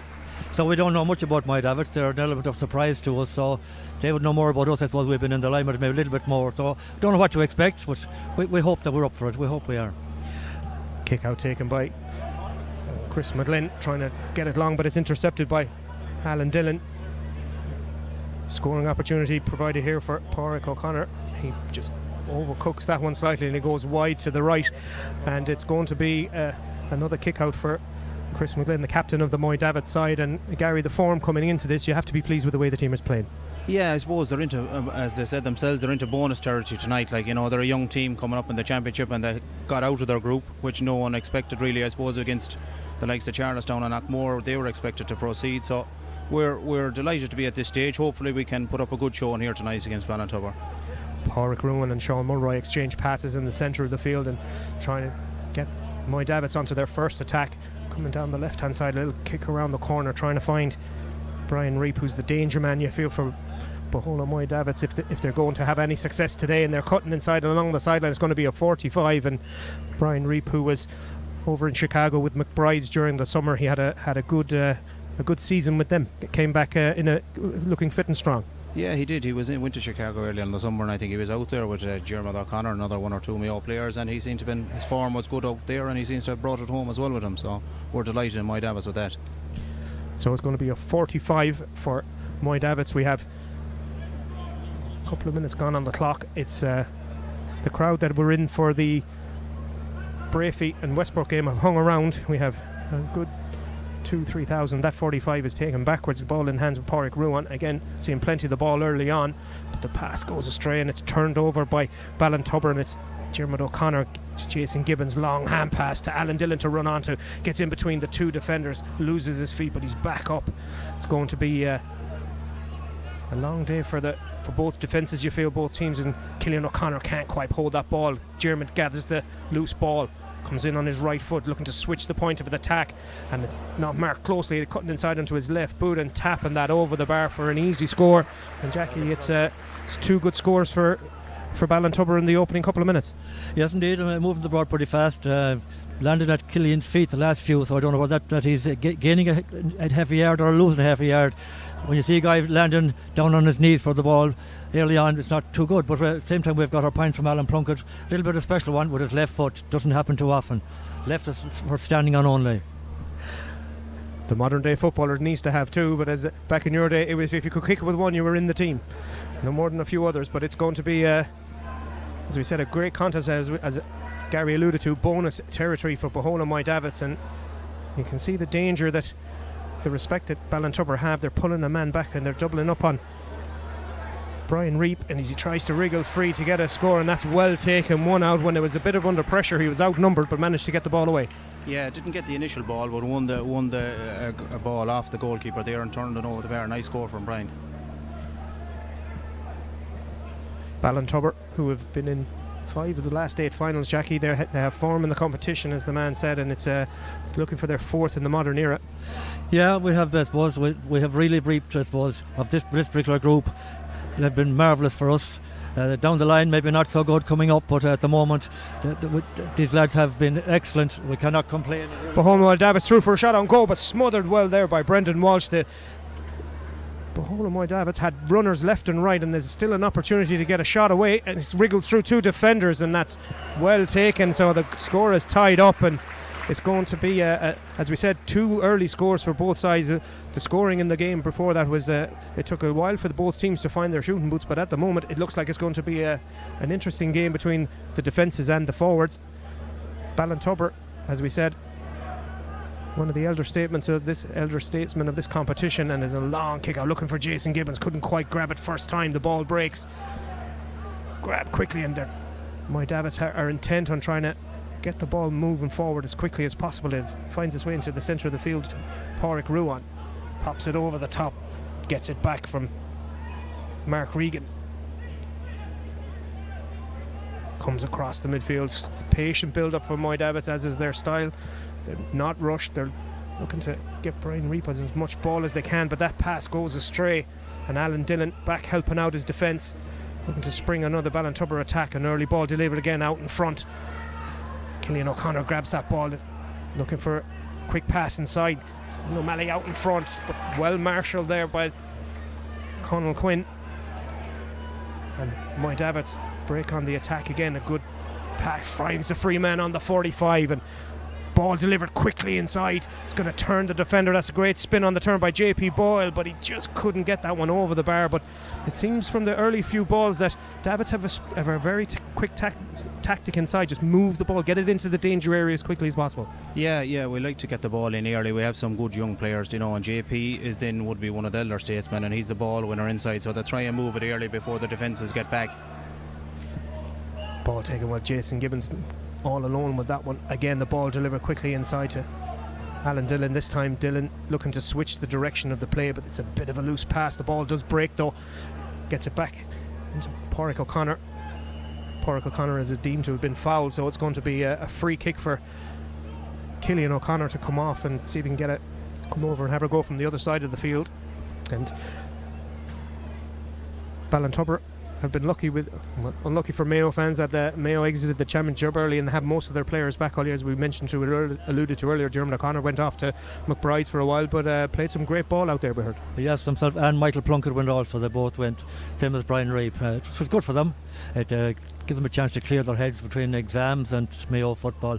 No harm for lads to get away like that. They didn't miss much. We missed them because our league form, I say, has been poor. So we're glad to see them back. We have 4 O'Connors out here today, which is something that's rarity in its own little right. We had a couple of Garrity's last year. We have 2, Danny and Ray are gone away this year. So it's nice to see that we have the family tradition being kept going by some of them at least. Killian O'Connor dispatches that free over the bar as Moy Davitts again look to build from the back as the ball gets into hand of Noel Regan. Keeping it tight and compact. It's a bit of a loose ball, but it's managed to keep it, and they've made a bit of a mess of it. And Ballintubber can break again. Pádraig O'Connor winning the break. Gives it to his brother Jermid. Stephen Manley trying to keep possession of the ball, manages to do so. Gives it off to Rory O'Connor. Back to Jermid O'Connor, and the other O'Connor tries to switch the ball over to the far side. It's a great pass from Pádraig as Killian O'Connor comes to look, wins that ball out in front, spills it, couldn't quite keep possession of it. Ball toe poke back to Jason Gibbons in the middle of the field, and again Ballintubber with the patient build up. Free player this side is the centre back for Ballintubber, Michael Plunkett, back from America. He's going to have a go, but it's a bit of comes out of the lights high and it's broken well there, and trying to drive in on there with Stephen O'Malley and Dylan, but eventually Moy Davitts do come away with the ball, and it was a dangerous high ball. It was more of a shot come pass, I think, but it broke kindly for Moy Davitts, and again they're building the ball through the back, trying to play the game, and then hit an early ball inside, coming short this time, turns well, wins the ball out in front. Brian Reap carrying the ball, driving his marker back. Brian Murphy, he's going to have his hands full today, spins in on his right, has a go from that side, and that's a great score from Brian Reap. 2 good scores from him now, but again emphasises the point, as soon as the ball breaks over the 45, they're looking for him early. Yeah, that's he's the key danger man. You know, we have to get the ball early to him. He can get the scores if he gets the early ball before the defenders get back. Game tied up 3 points apiece. 9 minutes gone in the first half here at Elverys MacHale Park. Live for you, the Connacht Gold Senior Football Championship quarter final between Ballintubber and Bohola Moy Davitts. Don't forget, tomorrow you can tune in for Castlebar Mitchells versus Claremorris and Ballahadreen versus Gary Moore. Ballintubber spin away there from Dermot O'Connor, gets his head up, he's looking for one of his attackers. He finds his brother Pádraig coming short.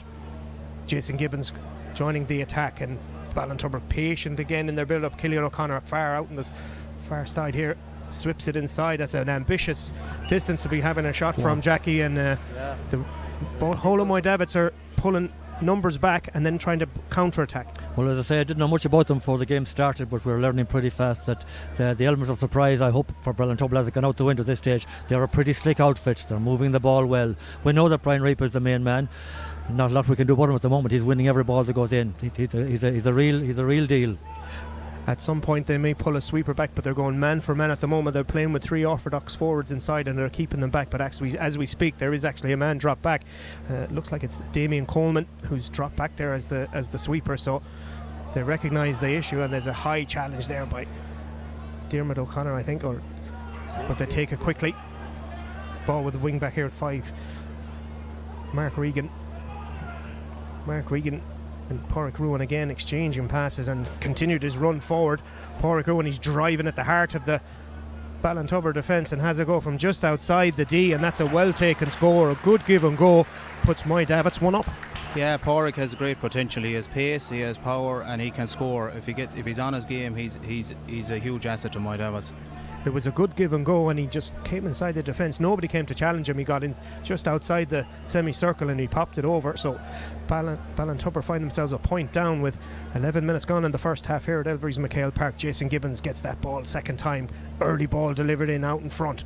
Winning it there is O'Malley, but it's gone over the sideline. It's going to be a sideline ball for Moy Davitts, and that attack breaks down. It's going to be a really good contest between the Moy Davitts defenders and the Ballintubber attack as they're working the ball again through the hand, through their half back line and breaking through. Conal Quinn is having a stormer back there at the moment, and they're working the ball through the hand into the hand with Anthony Jordan again, looking over the top, looking for Reap. Wins the ball out in front, trying to turn his defender again. He's come across on the left hand side, working the ball out, giving it inside there. Great hand pass to Liam Byrne, and Liam Byrne puts that over with some authority, and again good work from Brian Reap.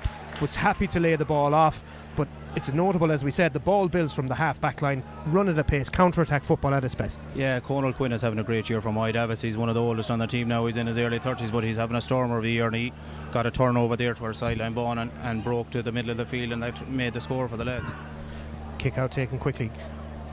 No, Ballintubber find themselves 2 down, and it's not a situation they would be used to, as again they get their heads up looking for early ball inside. Damien Coleman wins it out in front there by Stephen O'Malley, holds it up, recycles as Rory O'Connor joins the attack, switches the point of the attack to Alan Plunkett with an early ball inside towards Killian O'Connor. He's off his feet again trying to win that ball, but he's managed to get it up in his hand. He's surrounded by Moy Davitts defenders, and the referee says the ball was touched on the ground by one of the defenders. But the point you made, Jackie, there, that's the third or fourth ball that's gone into Killian O'Connor, and he's getting the ball sliding along the ground. That's what I said to you a few moments ago, that every ball seems to be landing at his feet. Is that is he getting faster, that he's getting there too soon, or is he losing a half a yard, that he's driving that few seconds slower? But yeah, it's not the most ideal ball for a forward. We all like it just to hop into your chest if possible.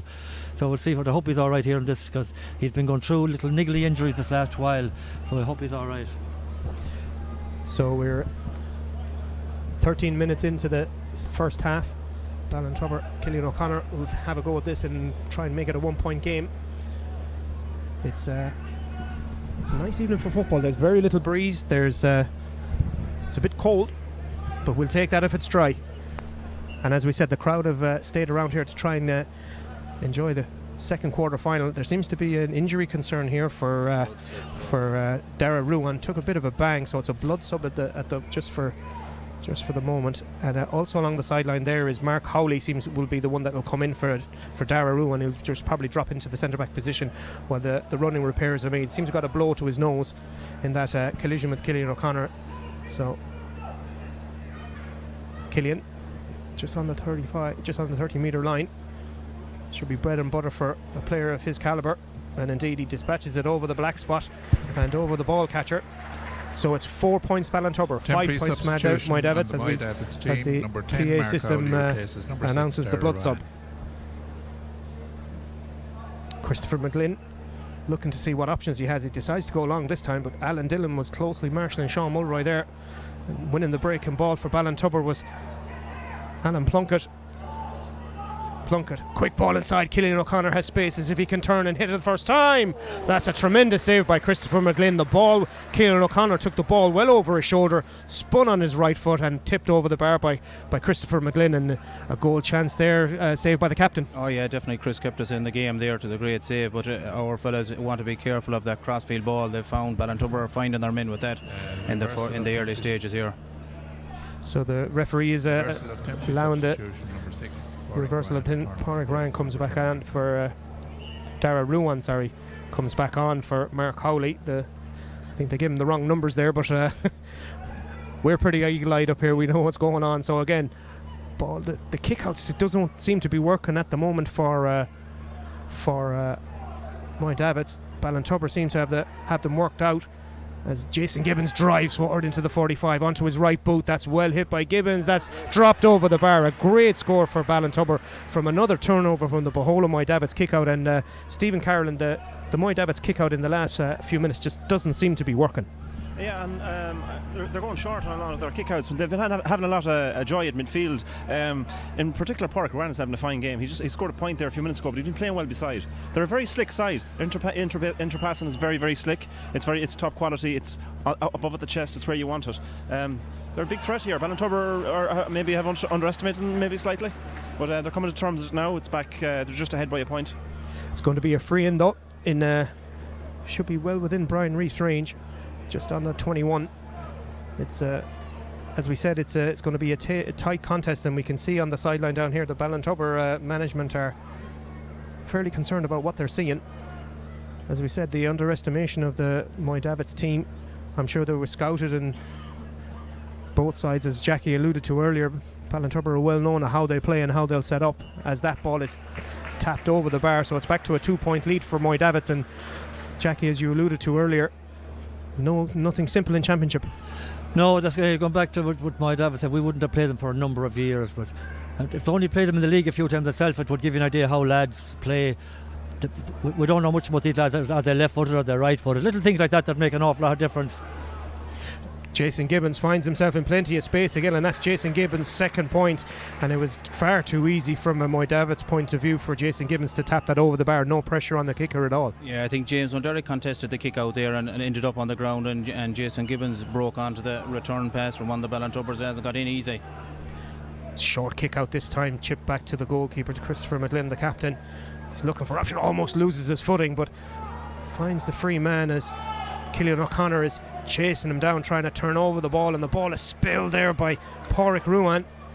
Jason Gibbons greatly receives the ball, and Ballintubber, as we said just a moment ago, seemed to have got to grips with the kick out for Moy Davitts, as running out to win the ball as Stephen O'Malley lays it off to Alan Plunkett. Quick ball inside to Alan Dillon. Maybe took a push in the back, but Dillon manages to get it off. Cillian O'Connor back in the pocket, but that's totally mishit off his left boot. He'll not be happy with that at all after good work from his attackers trying to get him into the best position. But Cillian straight away is trying to turn the ball over. Dermot O'Connor, is trying to turn the ball over, but well carried by Dara Ruan, who's back on after being a bud sub. Gives it to Pádraig Ruan. Ball breaks for James Mulderrick. Mulderrick faced up by Damien Coleman.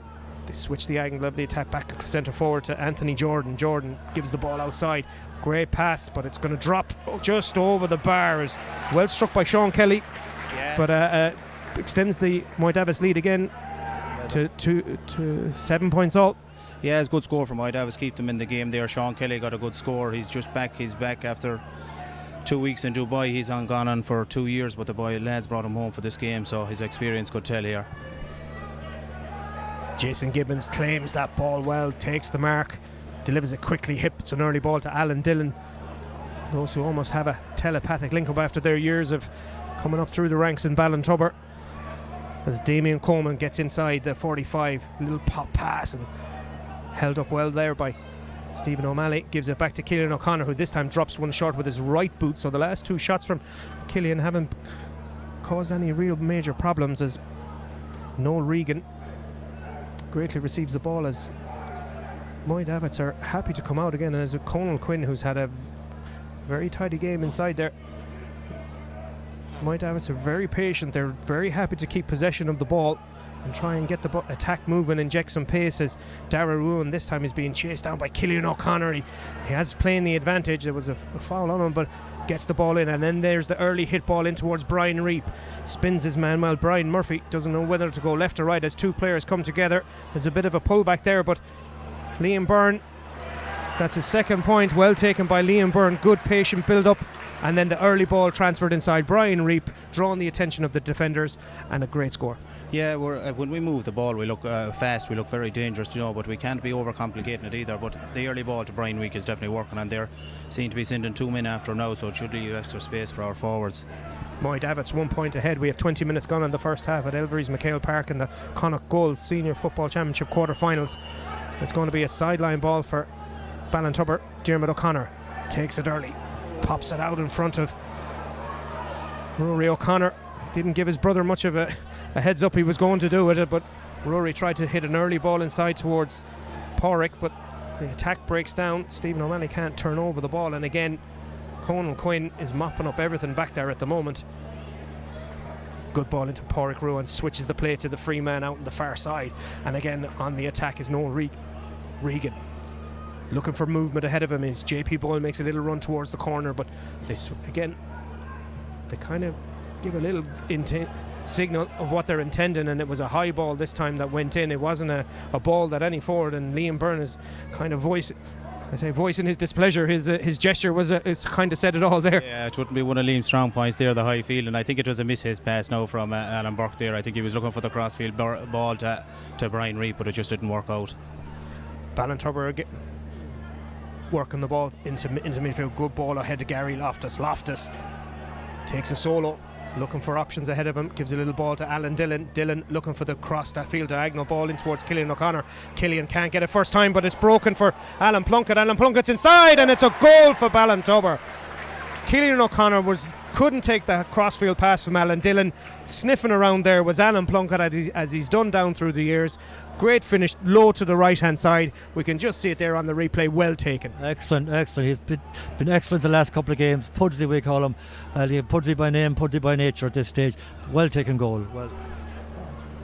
Bit of a disappointment there. Nobody around the breaking ball for Moy Davitts, Gary, and it was the goalkeeper tried his best, but he was on a hiding to nothing. Yeah, he was definitely. We should have him in around the breaks there. There was a high hanging ball there. Killian failed to hold it, but it broke kindly for the Ballintubber lad, and we had no one there, which isn't good. But we're still in the game, I'd say the lads would be happy at this juncture with the way the game is going.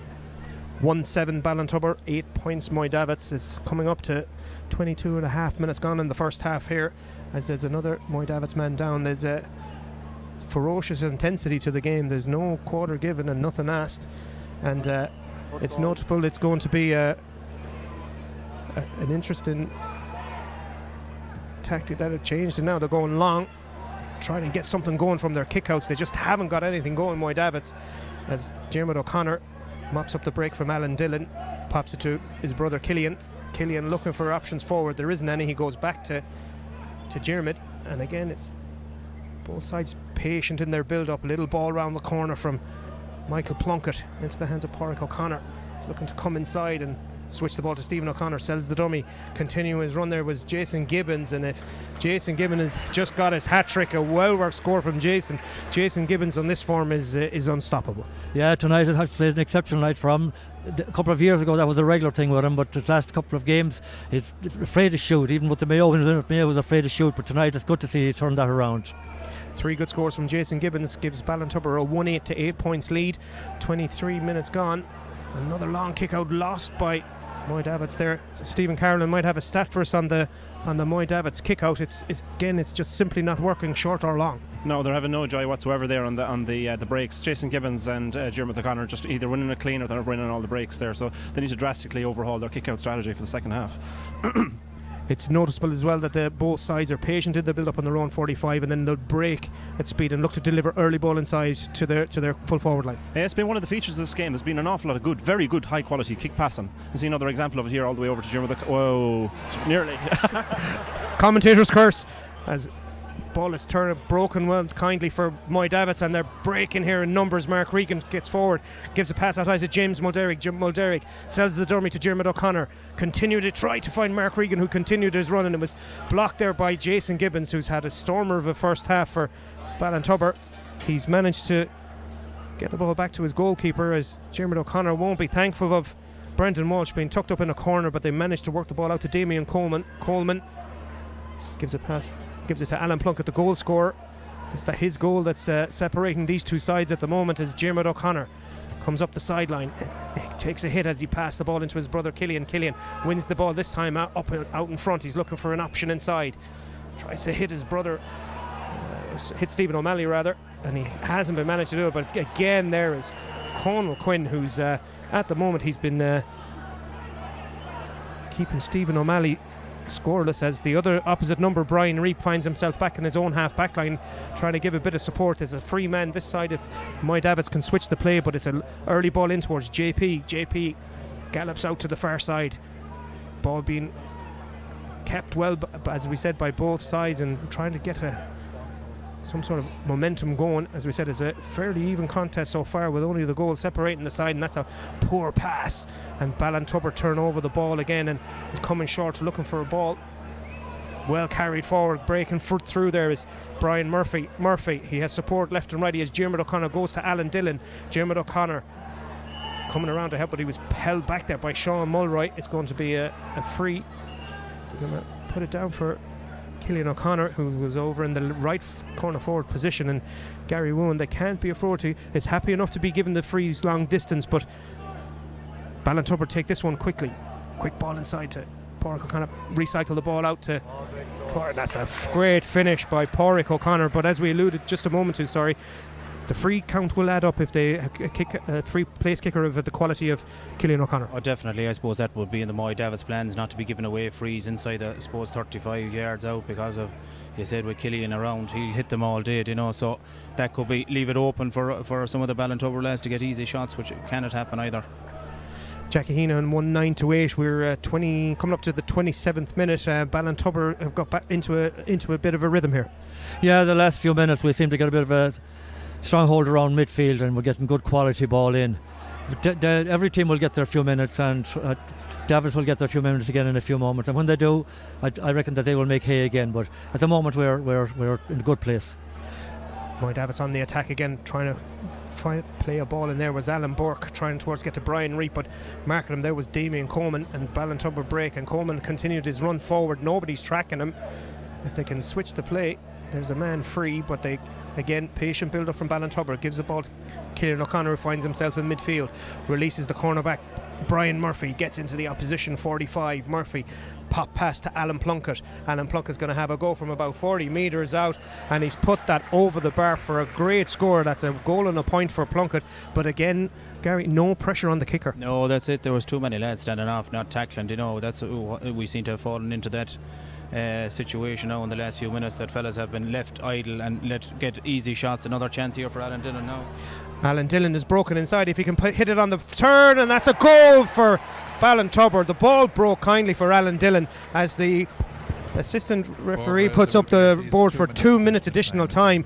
2-10 Ballintubber. That's a killer blow for Moy Davitts just before half time. But again, it goes back to what we were saying. They're just not getting the breaks, and they're just not contesting strongly enough. Yeah, no, I think it's from our own turnovers, the mistakes that come. We were turned over up here in the full forward line there a few minutes ago, and they came down and got an easy point, and then straight from the kick out again. We're not, Chris isn't finding his men with the kick outs today. He's usually pinpoint with his kicks, but they're not working today. Ballintubber 2-10, Moy Davitts 8 points as we're playing the 2-minute stoppage time that the referee will allow, as another kick out goes the way of Ballintubber. Moy Davitts just don't have anything going in the middle of the field as Cillian O'Connor spins away from one challenge. The hand pass is half blocked and breaks kindly for everyone, and again trying to break forward at every attempt at the half forward line, and it's held up for a free as we approach the 2 minutes additional time of the referee has allowed Kevin. It's Moy Davitts could certainly do the score or two just before half time, and trying to get that for them is Pádraig Ruan. He's breaking forward at pace and pop pass outside, tried to get it back, and Ballintubber have numbers back trying to defend, and it's going to be a long game if they don't get another couple of scores just before half time, Gary. Yeah, no, we're struggling for scores at the minute. The ball is dried up going into Brian Reid. I think Ballintubber dropped a sweeper back there, and it cut out the supply into the quick ball into Brian, so we're forced to hang on to it a bit longer.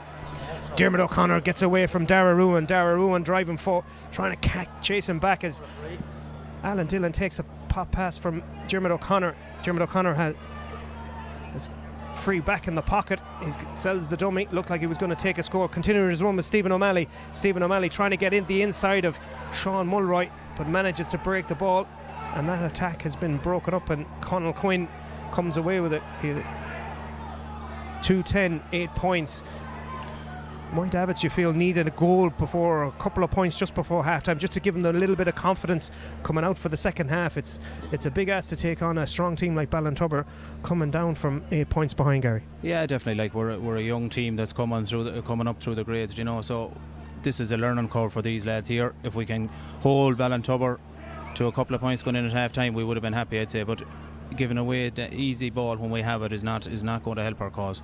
The 2 goals will be disappointed, and the management will definitely try and tighten things up defensively. Definitely, and they have to try and tighten things up with our kickouts. We're not, I'd say we're under probably 1 out of 7 kickouts, our kickout strategy isn't working. Why Chris is going long with so many today, I don't know. They seem to have changed the plan. We used to be backs, you getting the short kick out, but they're not doing it today. When you have a midfielder of the quality of Jason Gibbons and those, it's difficult to see, as we can see now from the 2 goals that they conceded. You have the Alan Dillon goal and the Alan Plunkett goal. We just have those coming for us. There's a bit of a lull in play as the players are just getting some attention. There was a long ball delivered in. They're coming away, break it out, but it broke down in play. Moy Davitts just trying to get the atmosphere as well around Elverys and MacHale Park has gone very flat. It seems a bit of support. They could get the support behind them as the ball is kicked in there. It's going to drop short, and that's going to be bread and butter for Brendan Walsh. And Moy Davitts really need to get another score before half time. Ballintubber having it all their own way in the last 5 or 6 minutes.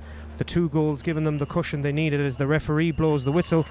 And we'll just show you now the two goals that Moy Davitts have conceded. The first one was a Plunkett goal. It was a great ball in, tapped off. It broke kindly for Alan Plunkett, and he just cut inside and put it in the far corner. The goalkeeper had no chance. And then, as Gary alluded to earlier, Moy Davitts turned over the ball high up the pitch. There was a ball played in. It fell between the 2 defenders. Alan Dillon coming back on his right foot. That's Kieran and Jackie. You'd have to think that the management would be very pleased with that first half. Yeah, they will. As I said, it took us a good while to settle down. Moy Davitts showed that they're a class outfit if they get enough of ball up front. But we've got control around the middle quarter there, and that has stopped the ball going into them. This game is not over no more than the Westport game beforehand, or Westport before at half time. I thought Westport would come back against Breaffy. I think there's still a kick in Davitts. They just need to get their heads right for a few moments, get the ball in, because if you look at Ballintubber's situation there the last few moments, we've had a couple of attacks up here that we should have actually got more scores out. Simple little ball they would kill in, little hand pass, just didn't get it off. Not as sharp as I'd like him to see. Maybe that's for another day, but this game is not over by any means. And Gary, the Moy Davitts management have a little bit of work to do at half time. I suppose half time has come probably at the right time for Moy Davitts. They were under the cosh there for the last 10 minutes probably, so this will give them a chance to regroup and try and get a new plan together for the second half. As I said, it's new territory for Moy Davitts. You know, we have a lot of them lads. This is our first time against a seasoned outfit like Ballintubber. We got through the early stages of the championship, but this is a different kettle of fish when you come into MacHale Park against an outfit like Ballintubber. It's a good experience for the players, though. It'll stand to them more than anything else. And if you don't play these teams, you don't know how good you can be. Oh, definitely. As I said earlier, these lads are building. A lot of them have won minor titles, have won under 21 and intermediate. So this is a step up again. It's a process. So it's bonus territory this year. The lads didn't expect, I'd say, to be here tonight, but this is where they are now, and they have to turn in a performance in the second half. And it's predominantly down to, you say, a lot of work gone in at underage over the last few years for those teams coming through and the players that are in the panel at the moment. Definitely, yeah. Do you know, there has been a lot of work gone in at Moy Davitts. You know, we're a small rural area predominantly, we haven't that much of a population, so there's great work going on. As I said, over the last 5 or 6 years we've won a minor and an under 21, and this now is the culmination of it tonight here. So it's great for the lads to be out here tonight against an outfit to be playing the likes of Cillian O'Connor and Diarmuid and Alan Dillon, multiple All-Stars. They'll be delighted to be here. Thank you, guys. We'll talk to you again after half time.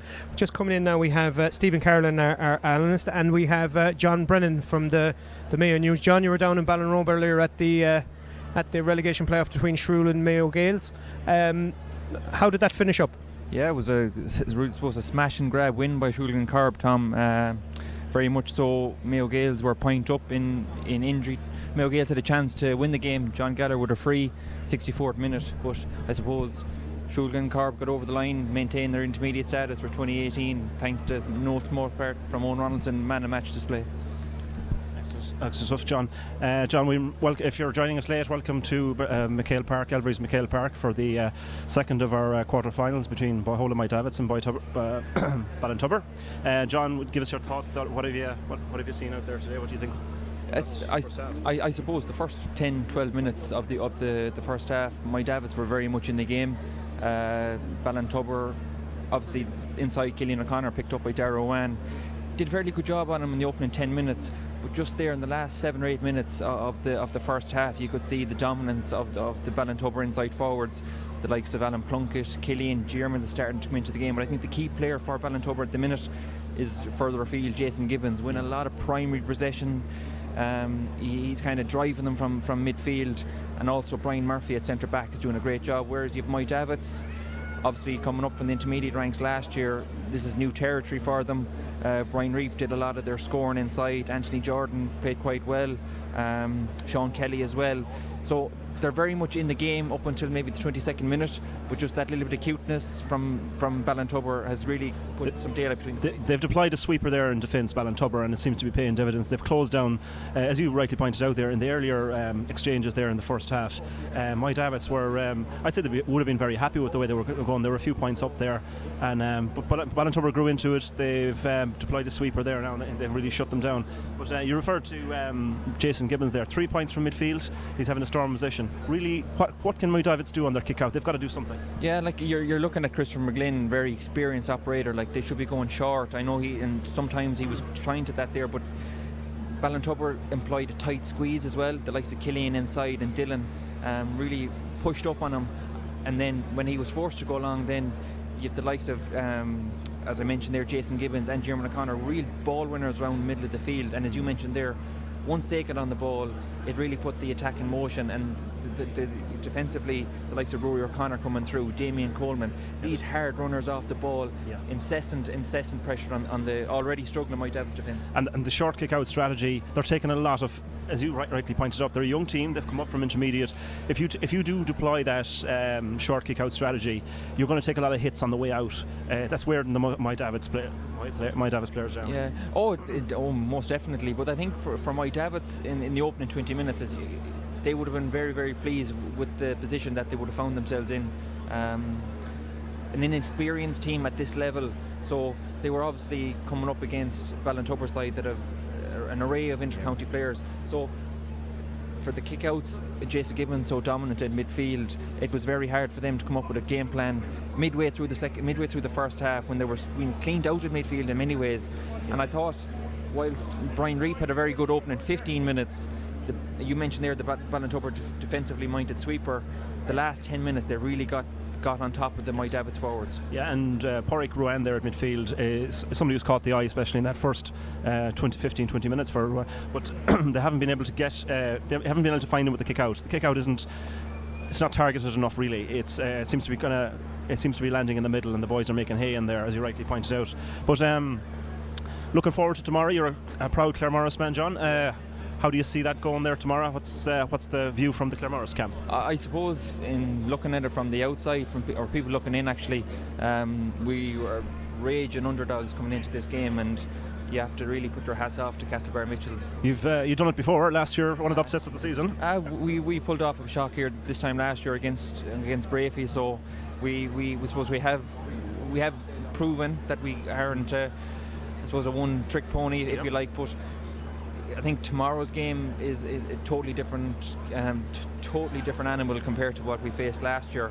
I seen Castlebar Mitchells against Hollymount Carramore in the last round of the league, where they actually ended up winning the league title last weekend, and they were missing Paddy Durkin, James Durkin, Barry Moore, Donny Newcombe as well. So, and they still managed to get over the line. Yeah. They're such an experienced team. They're array of kick passing. But I think the big addition to the team this year, and a lot of people haven't really, it's been very much in the spotlight, but Donny Vaughan has been a major addition to Castlebar Mitchells this season. His ability to break the line going out of defence, you can deploy him at centre forward, you can deploy him in midfield. He just has that ability. Yes, and he'd been much missed by Ballinrobe. He's a serious athlete, I agree 100%. Oh, he's a serious athlete. But Castlebar, a major challenge. Claremorris, we have nothing to lose tomorrow.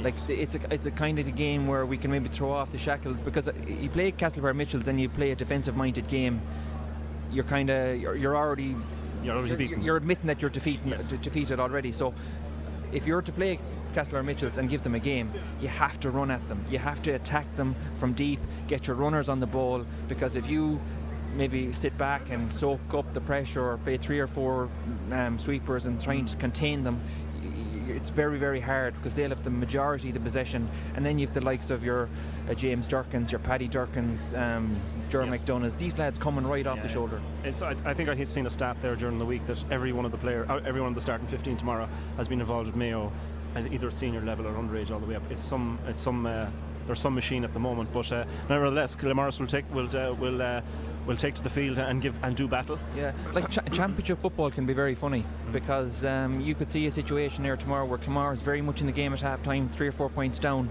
like last year, Gary Moore very, very much ran Castlebar Mitchells very, very tight in the championship. So Clamars will take great heart from that as well. But Clamars, they're a young team. They've got a couple of new players that they didn't have last year. John Hutton's back in the team this year, so he's a good addition to the team, and a lot of the Mayo under-20, Stephen McGrail and Conor Diskin as well, and Matthew Mackin. So they have a lot of potential. Whether they have enough to get over the line tomorrow against a star-studded Castlebar Mitchells outfit remains to be seen. Thank you, John. Thank you very much. Thanks. I'm going to be joined here now by Jackie Heenan. Jackie, how did you feel about that first half there, or as the Moy Davitts team take to the field again in the second half? Yeah, I suppose we have to be reasonably satisfied in the end. There was parts in the middle of it there where we wouldn't be happy with a lot of the possession we had, and we kind of gave it away much too easy. It took us a good while to get a bit of a footfall, but once we got the Brummel thing, yeah, we made use for it. We were lucky enough maybe with the 2 goals in one sense. The one with Killian could have hopped any place. It fell into Alan Plunkett's hands. But he gambled though. But he gambled. He did. Alan had gambles like that. Alan Dillon's one would come, I suppose, from. We always give it about the goalkeeper taking that short kick out. They're all ahead now. Cluxton has the whole country ruined maybe. Not everybody can do it as good as he can, and when it does break down, it looks terrible. It looks awful. When in fairness to Alan, those skills wouldn't be out of place in the Viva.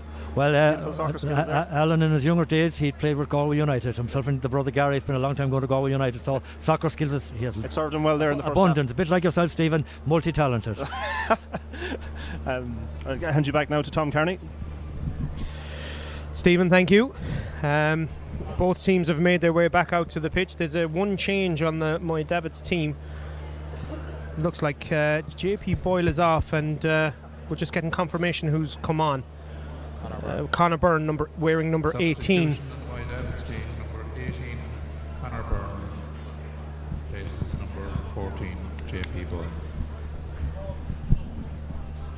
We just had that confirmed by the stadium announcer. And we're back underway at Elverys MacHale Park, live for Mayo GAA TV, as the throw-in is won by Ballintubber by Jason Gibbons, and it's an early ball delivered long in towards Killian O'Connor. Slight push in the back there by, I think, Stephen O'Malley. Probably wasn't a need to do that as the ball seemed to be travelling over his head, but the attack breaks down, and Moy Davitts looking to get a little positivity going, get their supporters involved. And again, just similar to the first half, patient build-up as they're trying to break through the challenges. And Gary Woo, you're hoping for a much improved second half. Yeah, I think we have to start like we started the first half. You know, we have to get an early score or two here to stay in the hunt. Conor Byrne is on for us now. He can score. Conor, he's a former Mayo minor player, so we'll be looking for him to get on the ball a bit closer to goal than he is at the minute. James Mulderrick going for a score there. He has nailed it. Great opening score of the second half for Moy Davitts. And Jackie, it's going to be patience from Ballintubber. Try not to get too excited. If, as you say, every team will have their 5 or 10 minutes, and it's going to be just play it patient. Well, patience is a big thing. We do know some of those lads, and we know James Mulderrick is around for a good while, but James has got a sweet left foot on him. Conor Byrne's after coming in, we know about him also. So yeah, as I said before, this game is not over by any means. Good attacking again from Moy Davitts as they're trying to get in, and second touch for Conor Byrne. He's had a bit of an influence in the early stage, and that's being brought up to a more scoreable position. Reap will come out and have a look at that, and if they can clock on a second score, it'll just be the 2 kicks of the ball between the 2 teams, and it'll make for a right good second half if they can maintain this level of performance. And as we said, Ballintubber will know they're in a game, as it's a bit of the breeze is behind him, just maybe blowing, looking at the flags here at MacHale Park there. He'll have it slightly just coming over his shoulder. Steps up, does the little reap shuffle, swings his boot, and that's wide. That's a big miss there for Moy Davitts. Looked like it was going right over the black spot. Yeah, it looked to be heading over, but I don't know, did the wind catch it or what? A poor miss now for Brian standards. He wouldn't be happy with himself there. But if we can keep the pressure on here, we need to get a bit more competitive around the middle, try and stop Jason Gibbons' influence on the game. Long kick out, broken by the aforementioned Gibbons, but this time the breaking ball is won by James Mulderrick. Mulderrick takes it quickly, shifts it out to the right hand side, won well there by Mark Howley, who's back in the game in place of Noel Regan, and there's a shot snapped quickly, hits the post and goes wide, and that's 2 wides in succession that Moy Davitts can't afford, but more positive from the start in the second half. Definitely, yeah, we're breaking the ball at midfield, we're competing at least, but saying that we've 2 misses there, we need to be scoring them. If we got them, we'd be well back in the game. And Jackie Heenan and Ballintubber will be happy to let them try and shoot from distance rather than let them get inside the danger zone. Yeah, I suppose we will, but at the same time I'd like to see us getting our hands on a bit of ball at this stage. Getting ball in your hand gives you a bit of confidence. That's turned over here again, I think. No, the referee's given the free. We got that one. Yeah, we need to get Jason on the ball again. The ref is going to bring this up 20 yards, I'd say. We're going to bring it up. Anthony Jordan seems to have taken exception to what's going on with Jason Gibbons. Seems to have... didn't see if there was anything in particular as the referee, Kevin Kennelly. There's a bit of just a little bit of pushing and shoving. I don't know if something was said or whatever, but Kevin Kennelly is going to have a word with Anthony Jordan, and also it looks like he's having a word with is that Alan Burke? So we have just coming up to 4 minutes of the second half played. 2-10 Ballintubber, 9 points to Moy Davitts, and Kevin Kennelly gives 2 yellow cards to each of those players. So or is he giving it to... Yeah, he's brought the free up and he's brought it forward. So Michael Plunkett will restart the game. Plays a little grubber kick towards Dermot O'Connor. Dermot gets his head up. He's looking for movement inside. He hits a ball into his brother Killian, and he hits the ground, and it's going to be a free in a very scoreable position, and limps away from the challenge. But as we said, the atmosphere is quite flat in MacHale Park today. There doesn't seem the Moy Davitts supporters haven't got behind the team just yet. Yeah, I think it'd need a goal now for Moy Davitts to get their supporters behind them. They're a bit quiet, I suppose. They're apprehensive, I suppose, mainly, for this young Moy Davitts team, hoping that they can stay in the game until the nearer the final whistle. So as we wait for Killian O'Connor to take this free, but again, Jackie Heenan, the development that's going on out at Clogher, how's that coming along? Well, last week the last remaining bricks were flattened. So I think up on WhatsApp a couple of years ago of Demolition Jack, I was caught working on the roof, and I'm afraid I wouldn't be much of a carpenter, but that was my little input into it. She's flattened, yes, when we hope to get a new one up, and it was needed badly. That one was there since 1983 thereabouts, and it was just sell by date was gone, so we'll pay for it somehow or another.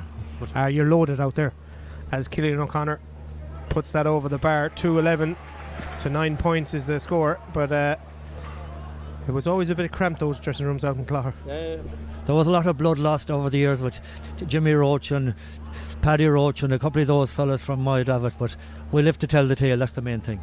You remember those dressing rooms well, Gary? I do, surely. I played there a couple of times, and when Ballintubber were down in Division 2, we had many a great tussle, between ourselves and the Hordens and Johnny McGing and a few like that, so I know them well. Moy Davitts on the attack, gets a ball over to James Mulderick recycles the ball out to Alan Burke. Burke sells the dummy, nice move inside. He has support inside from Sean Mulroy, who finds himself up in the attack, but the Ballintubber defenders just crowded out and breaking away with the ball. Is Gavin and helping out his defence. Gavin goes backwards. Coleman to Gavin, tries to dodge the tackle of Brian Reap, working hard trying to turn over a ball, but Ballintubber maintain possession as Brian Murphy shifts it left to Jason Gibbons. Gibbons has a free man over on the far side, and Ballintubber in the space of 4 passes are inside the Moy Davitts half, ball being carried strongly and the foul drawn. It's going to be a free kick for Ballintubber.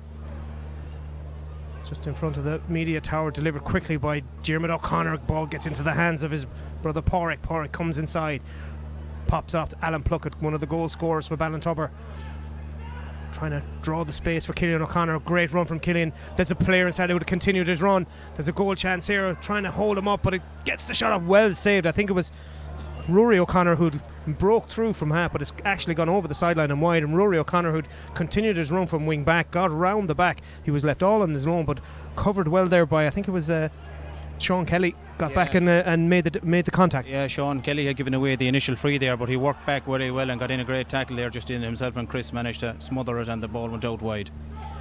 Moy Davitts 9 points, Ballintubber 2-11. Moy Davitts really need to get something going. They came out firing on all cylinders, got a couple of good scores, but it's Ballintubber seem to have stemmed that tide as they're pressing high up the pitch. Michael Plunkett trying to hold up the attack as there's a player sitting back in front of Brian Reap, so that leaves a player free. Reap, he has sold and come inside. Great worm from Brian Reap, comes in on his right foot. Reap, and that's a great score from Brian Reap, all his own work. It was a nice little ball round the corner, but he had to beat 2 men to put it over the bar. They really need to get him on the ball more. Yeah, that's what they're trying to do there. Like, you know, they got him on that one, but as you said, they have the sweeper back, but he took on the 2 of them and over the bar. That's what Brian can do, and you know, he is on his day one of the best forwards in Mayo. Short kick out this time from Brendan Walsh. Alan Dillon holds the play up, then sells the dummy, and he's drove him past Mark Howley. Dillon still with the ball, diagonal ball inside, coming on the the full-back. Cathal Halloran finds himself way up the field. He gives it off to Alan Plunkett, who hits a Gary Owen. He tries to gather his own kick, but he's crowded out of it. Kelly wins that tussle and he's up and hits the ground, but there's players, strong hits going in there, and the referee is going to the linesman on this side has his flag up, and there's a player down injured, and it might have been a contact off the ball that we just couldn't quite see. But Stephen Carolyn, it's been a cagey affair the second half. Yeah, Moy Davitts have come out with a lot of spirit. In fairness, Conor Byrne has come on there and kicked an absolute beauty. He's definitely adding to the Moy Davitts attack. That said, Ballintubber are keeping them at arm's distance at the moment now, and they're just going to soak up this pressure, I feel, and probably push on from there, you know. But fair play to Moy Davitts. They're coming out and they're giving it a good go. Yeah, Moy Davitts side have nothing to lose. A young team. It's their first year back in senior championship. They've really have surprised a lot of people by getting there. It's a fantastic journey for Moy Davitts. They have to be happy with their season. They drew with their neighbours there, Knockmore, in the championship. Lost one game, won a great game against Charlestown, and they deserve their place here in the quarter-finals. And this is a great experience for them. They're going to be a team we'll be hearing more about. It's going to be a free kick for Moy Davitts.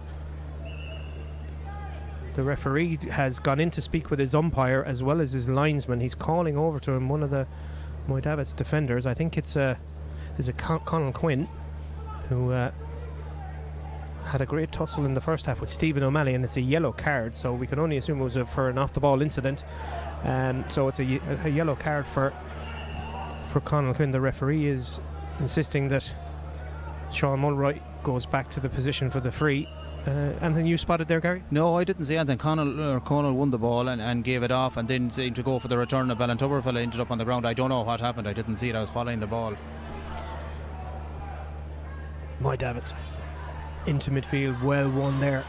Driving forward is the centre forward Anthony Jordan, leaving Michael Plunkett chasing him, but Plunkett gets a hand in, supported by Diarmuid O'Connor, but the ball spills, and it's one there he's tackled on the ground, it seems, but there's a melee going on, and the referee says enough is enough, and it's going to be a hot ball, and it's getting a little bit testy out there. I think the frustration of the Moy Davitts players is just maybe coming to the surface a little bit, but you can't blame them. They want to perform, and they know they haven't performed yet, and they're looking to make every challenge count as Diarmuid O'Connor breaks away with that ball, little ball round the corner, out in front trying to win it. This Dillon's coming for it, but it's taken well by Brian Murphy. Little kick pass inside, trying to release. Kelly gets out ahead of his man O'Malley, back to Alan Dillon. Dillon 2 for company, shifts it off to Jason Gibbons. Gibbons looking up, see what options are on. The switch is on if he wants to go over to the centre forward position, but he sells the dummy and comes inside. Alan Dillon has held his side of the field. He's going to have a go from the outside of the right boot, but it's going to drop short in the large square. The goalie comes out, but strong challenge from Chris McGlynn. Collided with his own man, and he's kept going. He kept his run going forward. He's looking to support, but he turns tail and gets back as quick as possible as they get the ball into the middle of the field. And you have to say that Moy Davitts are living on the edge at the moment. Yeah, definitely. We're living on scraps here, but we seem to be getting some joy when we give the ball in early to Brian Reap and to Conor Byrne. We've got 2 or 3 frees there now, so we need to keep scoring from these. Ball is on the way. They're looking to Moy Davitts really need to they've drawn the free there, and it's been it's going to be a free. The referee wants to have a word there with I think it's Cathal Halloran, but definitely Conor Byrne has made a big difference as he came on in that final. As you say, former Mayo minor player, he's He's a handful inside. Oh, he is, yeah. Connor has come back into the fold this year now. He was away in England and gone out of football for a year there, so he's back playing now and has been a big addition, because we have lost a few players this year, and our full back actually tonight should be playing. Cormac Healy is in Bulgaria for his brother's wedding, so that means a rejigging in the full back line there. It takes a little pressure off if you have somebody like him coming in to take a little bit of pressure off Brian Reap. Oh, definitely. Like the two of them played actually for the Mayo minors one year, and they work well together. Brian Lee puts that one just to the right and wide, and he'll be unhappy with that. It's the second free that's gone wide from this evening. But if they were to get something going, if they play those two boys inside and just try and hit them in early like they were in the first half. Yeah, there has to be good movement from Brian and from Connor inside, and try and work that sweeper over and back, because if he's shadowing in front of them, it'll be difficult for the lads to get the ball in early. Brendan Walsh has been pressured by the supporters here of Moy Davitts, and this time it comes out this side. There's a broken well. Jeremy O'Connor couldn't get that, and it was Pádraig Ruan who got the ball. He exchanged passes with his midfield partner James Mulderrick. Ruan is still going, being chased down by Jason Gibbons and stripped there by Rory O'Connor, and it's going to be a free off of Ballintubber, and it was a great interception by Rory O'Connor. Marvellous interception, just to track the ball all the way, track the man, and Jason Gibbons was on his shoulder also. But that you can see the pace of some of those Moy Davitts lads. If they do get a run, and you look enough that we have a little bit of a cushion to play with, we can play around with it a small bit, but I wouldn't like to see them getting a run on us. Is that a black card? There's a black card there. I didn't see what happened. If we can get a look on the replay to see what the black card was for. Ballintubber aren't hanging around. They're getting the game back underway. The ball is with Alan Dillon on the far side. Dillon pops it back to Rory O'Connor. Rory, he has a runner inside, and but we're just going to, again, it's, as we said, the atmosphere is a little bit flat here at Elverys MacHale Park as Ballintubber are on the attack as well. That ball has gone high up into the night sky. It's going to drop in and around the edge of the large square. It's missed by both. It's going to drop back, and it's just kept out. Brendan Walsh got back, and he missed the ball, maybe got caught in the lights, but Chris McGlynn, the captain, came charging out of it trying to win it. He may have lost it in the lights, and it was almost a third goal for Ballintubber, but it's the lights do dazzle you here at Elverys MacHale Park. They do, and that was it was hanging there, and he seemed to rush out. He seemed to have it under control, but didn't seem to lose it at the very last second. Done well to get back to punch the ball away. Pádraig Ruan has been withdrawn from the Moy Davitts team, and it looks like there's going to be a substitution on the Ballintubber side as well. It looks like Brian Walsh is getting ready to come in, and it's going to be a 45 and almost another goal for Ballintubber, Jackie. Well, I suppose you can, with all the tactics and everything in the world, but hard to beat a ball that's landing on the edge of the square. You can see it all year in some of the inter-county games, that one ball or two that lands on the edge of the square does more damage than going around in circles out the field. Moy Davitts look like they're warming up Sean Hines as well. So Killian steps up right footed. That's just going to go to the left and wide. But the substitution there being made for Ballintubber. Number 20, Brian Walsh is going to replace Kieran Gavin. Kieran played minor last night, so Kieran is coming off. Brian has had an awful lot of injuries. Collarbone here 2 or 3 years ago one night in the freezing cold. Broken finger this year. Missed the county final last year with that ankle ligament, so he's had a bad time. So nice to see him coming on this evening at least anyway. And the miners had a good win last night also. Yeah, a good win, yeah. We wouldn't be the strongest in the world. We're down in C, which I think we shouldn't be there. We're better than that, but that's where we are at this moment in time, and they're a good win, which a win in any grade is good. It's good for your conference. Kieran O'Connor holds the ball up well, gives it back to the man free. There's a player inside all on his own, and there's a runner coming through in the shape of Jason Gibbons. It's been crowded out by 2 or 3 Moy Davitts defenders, and well won, well turned over when there was another goal opportunity coming their way, as they're working the ball well. James Mulderrick is back there helping. I said a couple of while ago about Alan Plunkett. He kicked one with his left foot, and you said everybody should have the use of 2 feet. Well, Jason never used his left foot, but if he had a left foot, that was a score. And Gary Ruan nods in agreement there. Yeah, definitely. He stepped onto his left, but then had to give the pass, and he was just crowded out at the last minute. Moy Davitts are into possession of the ball again, and it's turned over rather easily, and the ball is played forward. First touch of the game for Brian Walsh. Pops it off to Rory O'Connor. Rory O'Connor, there's a player on the edge of the square all on its own, and it turns and it's snapped over the bar, and there's too much space inside there for the two O'Connors linking up, and you'd have to say again, no pressure. And where was the defending? No, I think Anthony Jordan was trying to chase back there, but he's down injured at the minute. I don't think he was able to chase back, and that's why the free man was there. But where the rest of the defenders were, I don't know. They were. The two O'Connors linking well there again, Jackie. Yeah, well, we all know Pádraig will be shouting, even if he was, I think if he was at home, he'd be still shouting for the ball. And looking up to Rory, it's very good to always get his head up when he gets the ball. Rory knows he's Pádraig's a good left foot on Rory, but he's always looking to give that pass. He doesn't want to be carrying the ball too far, and if the man is looking for it, he's going to get it. Looks like there is going to be a substitute. Looks like Anthony Jordan is struggling there, but a lot of players doing stretches, and it looks like they're struggling with their calves. But Kevin Kennelly is saying there's a blood sub, I think, also on the Ballintubber side. Looks like there's number 18 is coming on, and it looks like Rory O'Connor is coming off. So it's going to be number 18, Miles Kelly. I'm not sure if it's the hamstring might have been from that last pass. Might have done a bit of damage. That hopefully won't be too serious, because he's a big player in that half-back line. Yeah, he's been away this last couple of years, working with Sky Television and that. So it's great for us to get him back at this stage of the year. Stephen Carolan, it's gone a bit flat here at MacHale Park. Yeah, you'd have to say good game management by Ballintubber. The experience is telling there. They're just wearing down Moy Davitts now, and they're containing them here, as you can see. Great interchange from the two brothers there, and that's something. It's great to see Diarmuid O'Connor as well. I know I'm going off the point a little bit, but playing through the centre, I think it's great to see him there, and hopefully he'll be doing more of that for his county. I think him linking up with Killian is an exciting prospect through the centre of the thing. But here come Ballintubber again, and it's as I said, they're just soaking up the pressure now and wearing them down.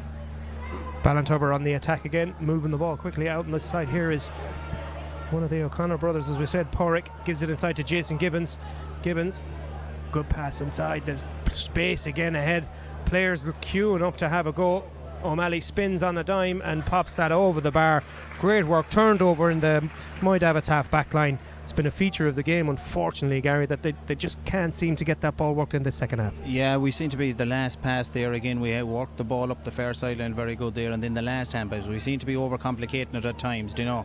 So there's a long ball gone inside now, and Conor Byrne should win it, has it. And Moy Davitts trying to get away there, but he's fouled by Gary Loftus as we approach the 20th minute. It's 2-13 Ballintubber, 10 points Moy Davitts. The referee wants a word with Gary Loftus. It was exactly a cynical foul. It was more of a, you're not going where you want to go. He just held him up so that he couldn't get away. And it's I think that's taken one for the team maybe. So it's going to be a free opportunity. Looks like Conor wants to have a go himself, as Brian Reap seems to be jogging away from it.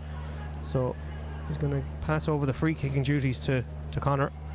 As we said, it's a 9-point game as it stands. Byrne, right foot, and that's gone over the bar. A good score for Conor Byrne, and as we said earlier, if they can get the ball inside quicker, they have a little bit of hope. But Ballintubber are marshalling that defence very well. Yeah, there was no chance of Conor turning his man and getting away there. They have the numbers back every time, and that's why we're finding it difficult with the last pass. But we're still in the game, still competing. You know, if we can get a break, maybe we had one or two off the post early on. If we could get one of them a goal, maybe at this stage, it'd make a game of it. Moy Davitts on the attack, the players coming left and right, and up there is James Mulderry. Couldn't gather the pass, it was slightly behind him, and another attack goes astray, and there's a foul back in the right corner back position. But again, Ballintubber defending in numbers. Jason Gibbons hadn't that ball and comes to breaking down, pops it back out into the pocket. Shot from distance off the post, nobody following up from Moy Davitts, but it was with 10 minutes to go, you feel they just need to get that ball worked closer to goal. Yeah, again the last pass there at the end there, we just cannot find the last man with the pass to set him through, and then we're leaving ourselves exposed at the back. Ballintubber getting up for their easy scores. The counter attack is on. Dillon gets away from one man, can't get away from two. The referee said he overcarried the ball, so it's a free out. Another chance for Moy Davitts to try and get some traction in the last few minutes of this game. Early ball delivered in towards Brian Reap. It seemed to be held back, but tried to dive on the ball. Kick gone out over the sideline. It's going to be a sideline ball for Moy Davitts. Ball in hand of Sean Kelly, but a poor decision making again is costing Moy Davitts in the latter stages of this game. And Pádraig O'Connor trying to sock the ball around the corner to O'Malley, but it looks like Diarmuid O'Connor's gone in full forward. Come out as Killian. And they're trying to wrestle the ball around, and the crowd all have a sharp intake of breath, and there seems to be a bit of contact that the ball was trying to be wrestled from it, so it's a yellow card. And unfortunately, it's a second yellow, and it's a red. So that's Conall Quinn, who, as we in the had a great first half, but picked up two yellow cards. Yeah, he was a bit over exuberant there, Conall. I don't know what he was doing, trying to get the ball to work it away. Diarmuid was trying to slow plays down. He seemed to lunge in, but it was stupid on Conall's behalf at this stage of the game. So with 7 minutes to go over normal time, Jackie, Ballintubber are playing with an extra man. Yeah, it seemed to be that. But maybe a little rush of blood to the head, that's all it was really. Those things often happen in games. At this moment in time, the game has gone very flat, I suppose.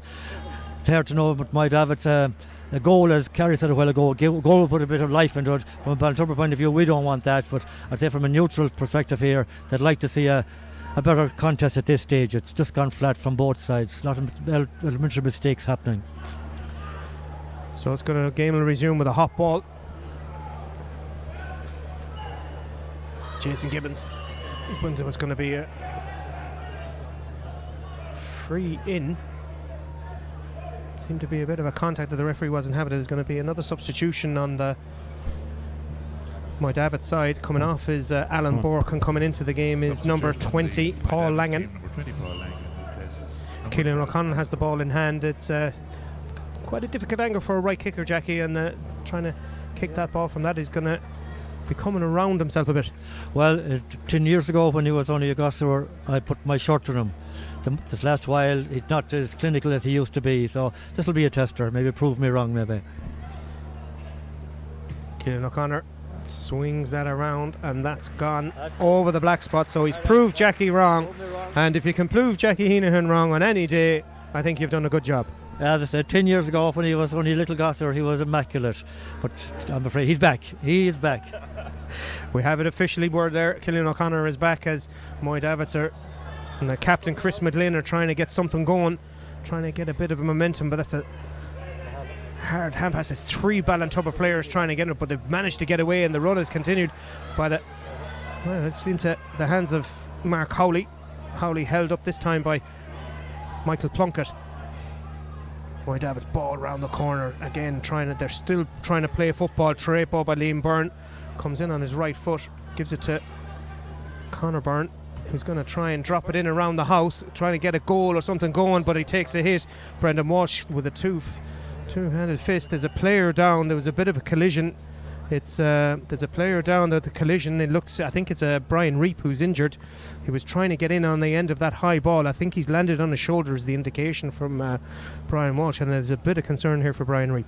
Yeah, that's not what Moy Davitts would want now at this stage of the game, Brian to be down injured, but he was contesting a crossfield ball there by Conor Byrne, and he came out the worst there with the goalkeeper Brendan Welch. 17, Declan Larkin replaces number 3. So as we there's another substitution on the Ballintubber side. Declan Larkin is coming on.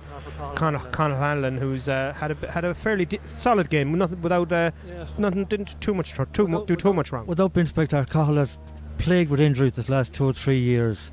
Missed county final last year. His body is starting to break down. He's had a pretty long career for us. He's been a great servant. He's pretty tall, so guys with long backs, hamstrings, back trouble. So he's a bit of a struggle, but he got here today. So good to see him get there. I don't think the 3 of us will be suffering from the long backs or the long injury for the big men. Low ball into the small full forward line, I think, is where we're going with that one. Hopefully Brian isn't too badly injured. He's sitting up there. He might be maybe an impact injury where he came down. So Kevin McDermott is on for Sean Kelly. Also a change on the Moy Davitts team. They might have to also get somebody to come on for Brian Reap. It looks like they're getting number 27 ready. It looks like it's Lachlan Maloney. So they might, as I said, at this stage of the game, with, as we said, maybe 3 minutes of a normal time plus whatever the referee is going to allow, the score being 2-14 to 11. It's a 9-point lead. Reap is going to say he's going to continue. He looks to be holding one arm flat by his side. He's determined to play on. He doesn't want to come off, and that's just a testament to the character of Brian Reap. Really, he's that kind of player, Gary. Yeah, he has led by example through this championship for Moy Davitts, and he's working till the very end, even though he's carrying a shoulder there, but he has had a great season since he came back from America, and I hope he stays on that upward curve. Ballintubber on the attack again. They have a player free ahead, and that's Jim O'Connor driving forward. Back to Killian. Jason Gibbons coming at pace, and Jason's going to have a go. I think Jason was just thought that he could maybe keep that momentum going of his hat-trick in the first half, but he's a bit cold on that one, Jackie. Yes, I'm afraid he already has the ball with his hat-trick, but maybe he didn't want to overdo it too much. Keep a bit in the bag for the next day. Well, as we said, with the semi-final to come for Ballintubber, unless there's a monumental change for Moy Davitts, they're going to be in the mix again as they win that kick-out. And it's been a feature of this game that the Moy Davitts kick-out just never got going, and Alan Dillon offloads the ball there as it hits the post and goes over the bar. Stephen O'Malley, I think that's maybe his first score of the game. Is that is that his second one of the game there, Stephen? Yeah, second point. Excellent shooting from Stephen O'Malley there. That's the second from play. Number 11, Anthony Jordan. It's from a stats point of view, Ballintubber would be fairly okay with their shooting. They've had a few wides though. I make it 2 shorts and one. That's a second, and one wide from play. So no, they'll be happy enough now with their shooting overall. The game is winding down. It's really petering out as a contest now, and it's just a matter of getting to the end line for them, and making sure nobody else gets injured. Get ready for the semi-finals from Ballintubber perspective.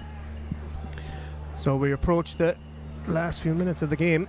It's Ballintubber on the attack again, and his players wrestling on the ground. Killian O'Connor's on the ground inside, but carrying on with it is Alan Plunkett, and he drops that one over the bar. It's now 2:15 plays 11, and it's hard when you were playing 15 against Ballintubber, Gary, but the Moy Davitts players have given everything, and they just look a bit tired at this stage. Definitely, as I said at the start, this is bonus territory for us. They wanted to come here and compete could they compete against the bigger teams, which I think they've done themselves justice tonight, and now they're down to 14 players, which makes it even harder against an outfit like Ballintubber, who have such clinical forwards, as the two O'Connors and Alan Dillon. 4 additional minutes for the see the game out, as that kick out again just doesn't work for Moy Davitts, and Ballintubber are just mopping it up now and just trying to, as Stephen Carolyn said earlier, they're just their game management has been very, very good, Jackie Heenan. Yeah, our experience I think showed in the end, lads. Once we got a hold on the game around midfield, we got our good players on the ball, and that got us into the game. Little break here and there. The goal chances came from nothing, so that's what changes games. We got them today. Maybe the next day Moy Davitts might get them. Ballintubber on the attack again. The cornerback Brian Murphy joining in, trying to get on the scoreboard. Over in the left corner forward position, is Alan Dillon. There's a wild crossfield ball, which was, I don't think it was to anybody in particular, but gratefully received by Brian Reap, who finds himself back in his own full back line. Moy Davitts have only one player up top. As we said, they've played it for the last 12-13 minutes with 14 men, as Brian Reap again driving forward, still trying to get scores for Moy Davitts, and it's held up again.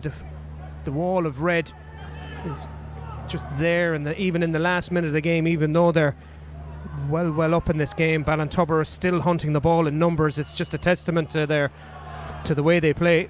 There's a substitution for Ballintubber. It looks like Damien Coleman is coming off and Joe Geraghty is coming on. He'd be the youngest one, would he? No, there are two younger than him.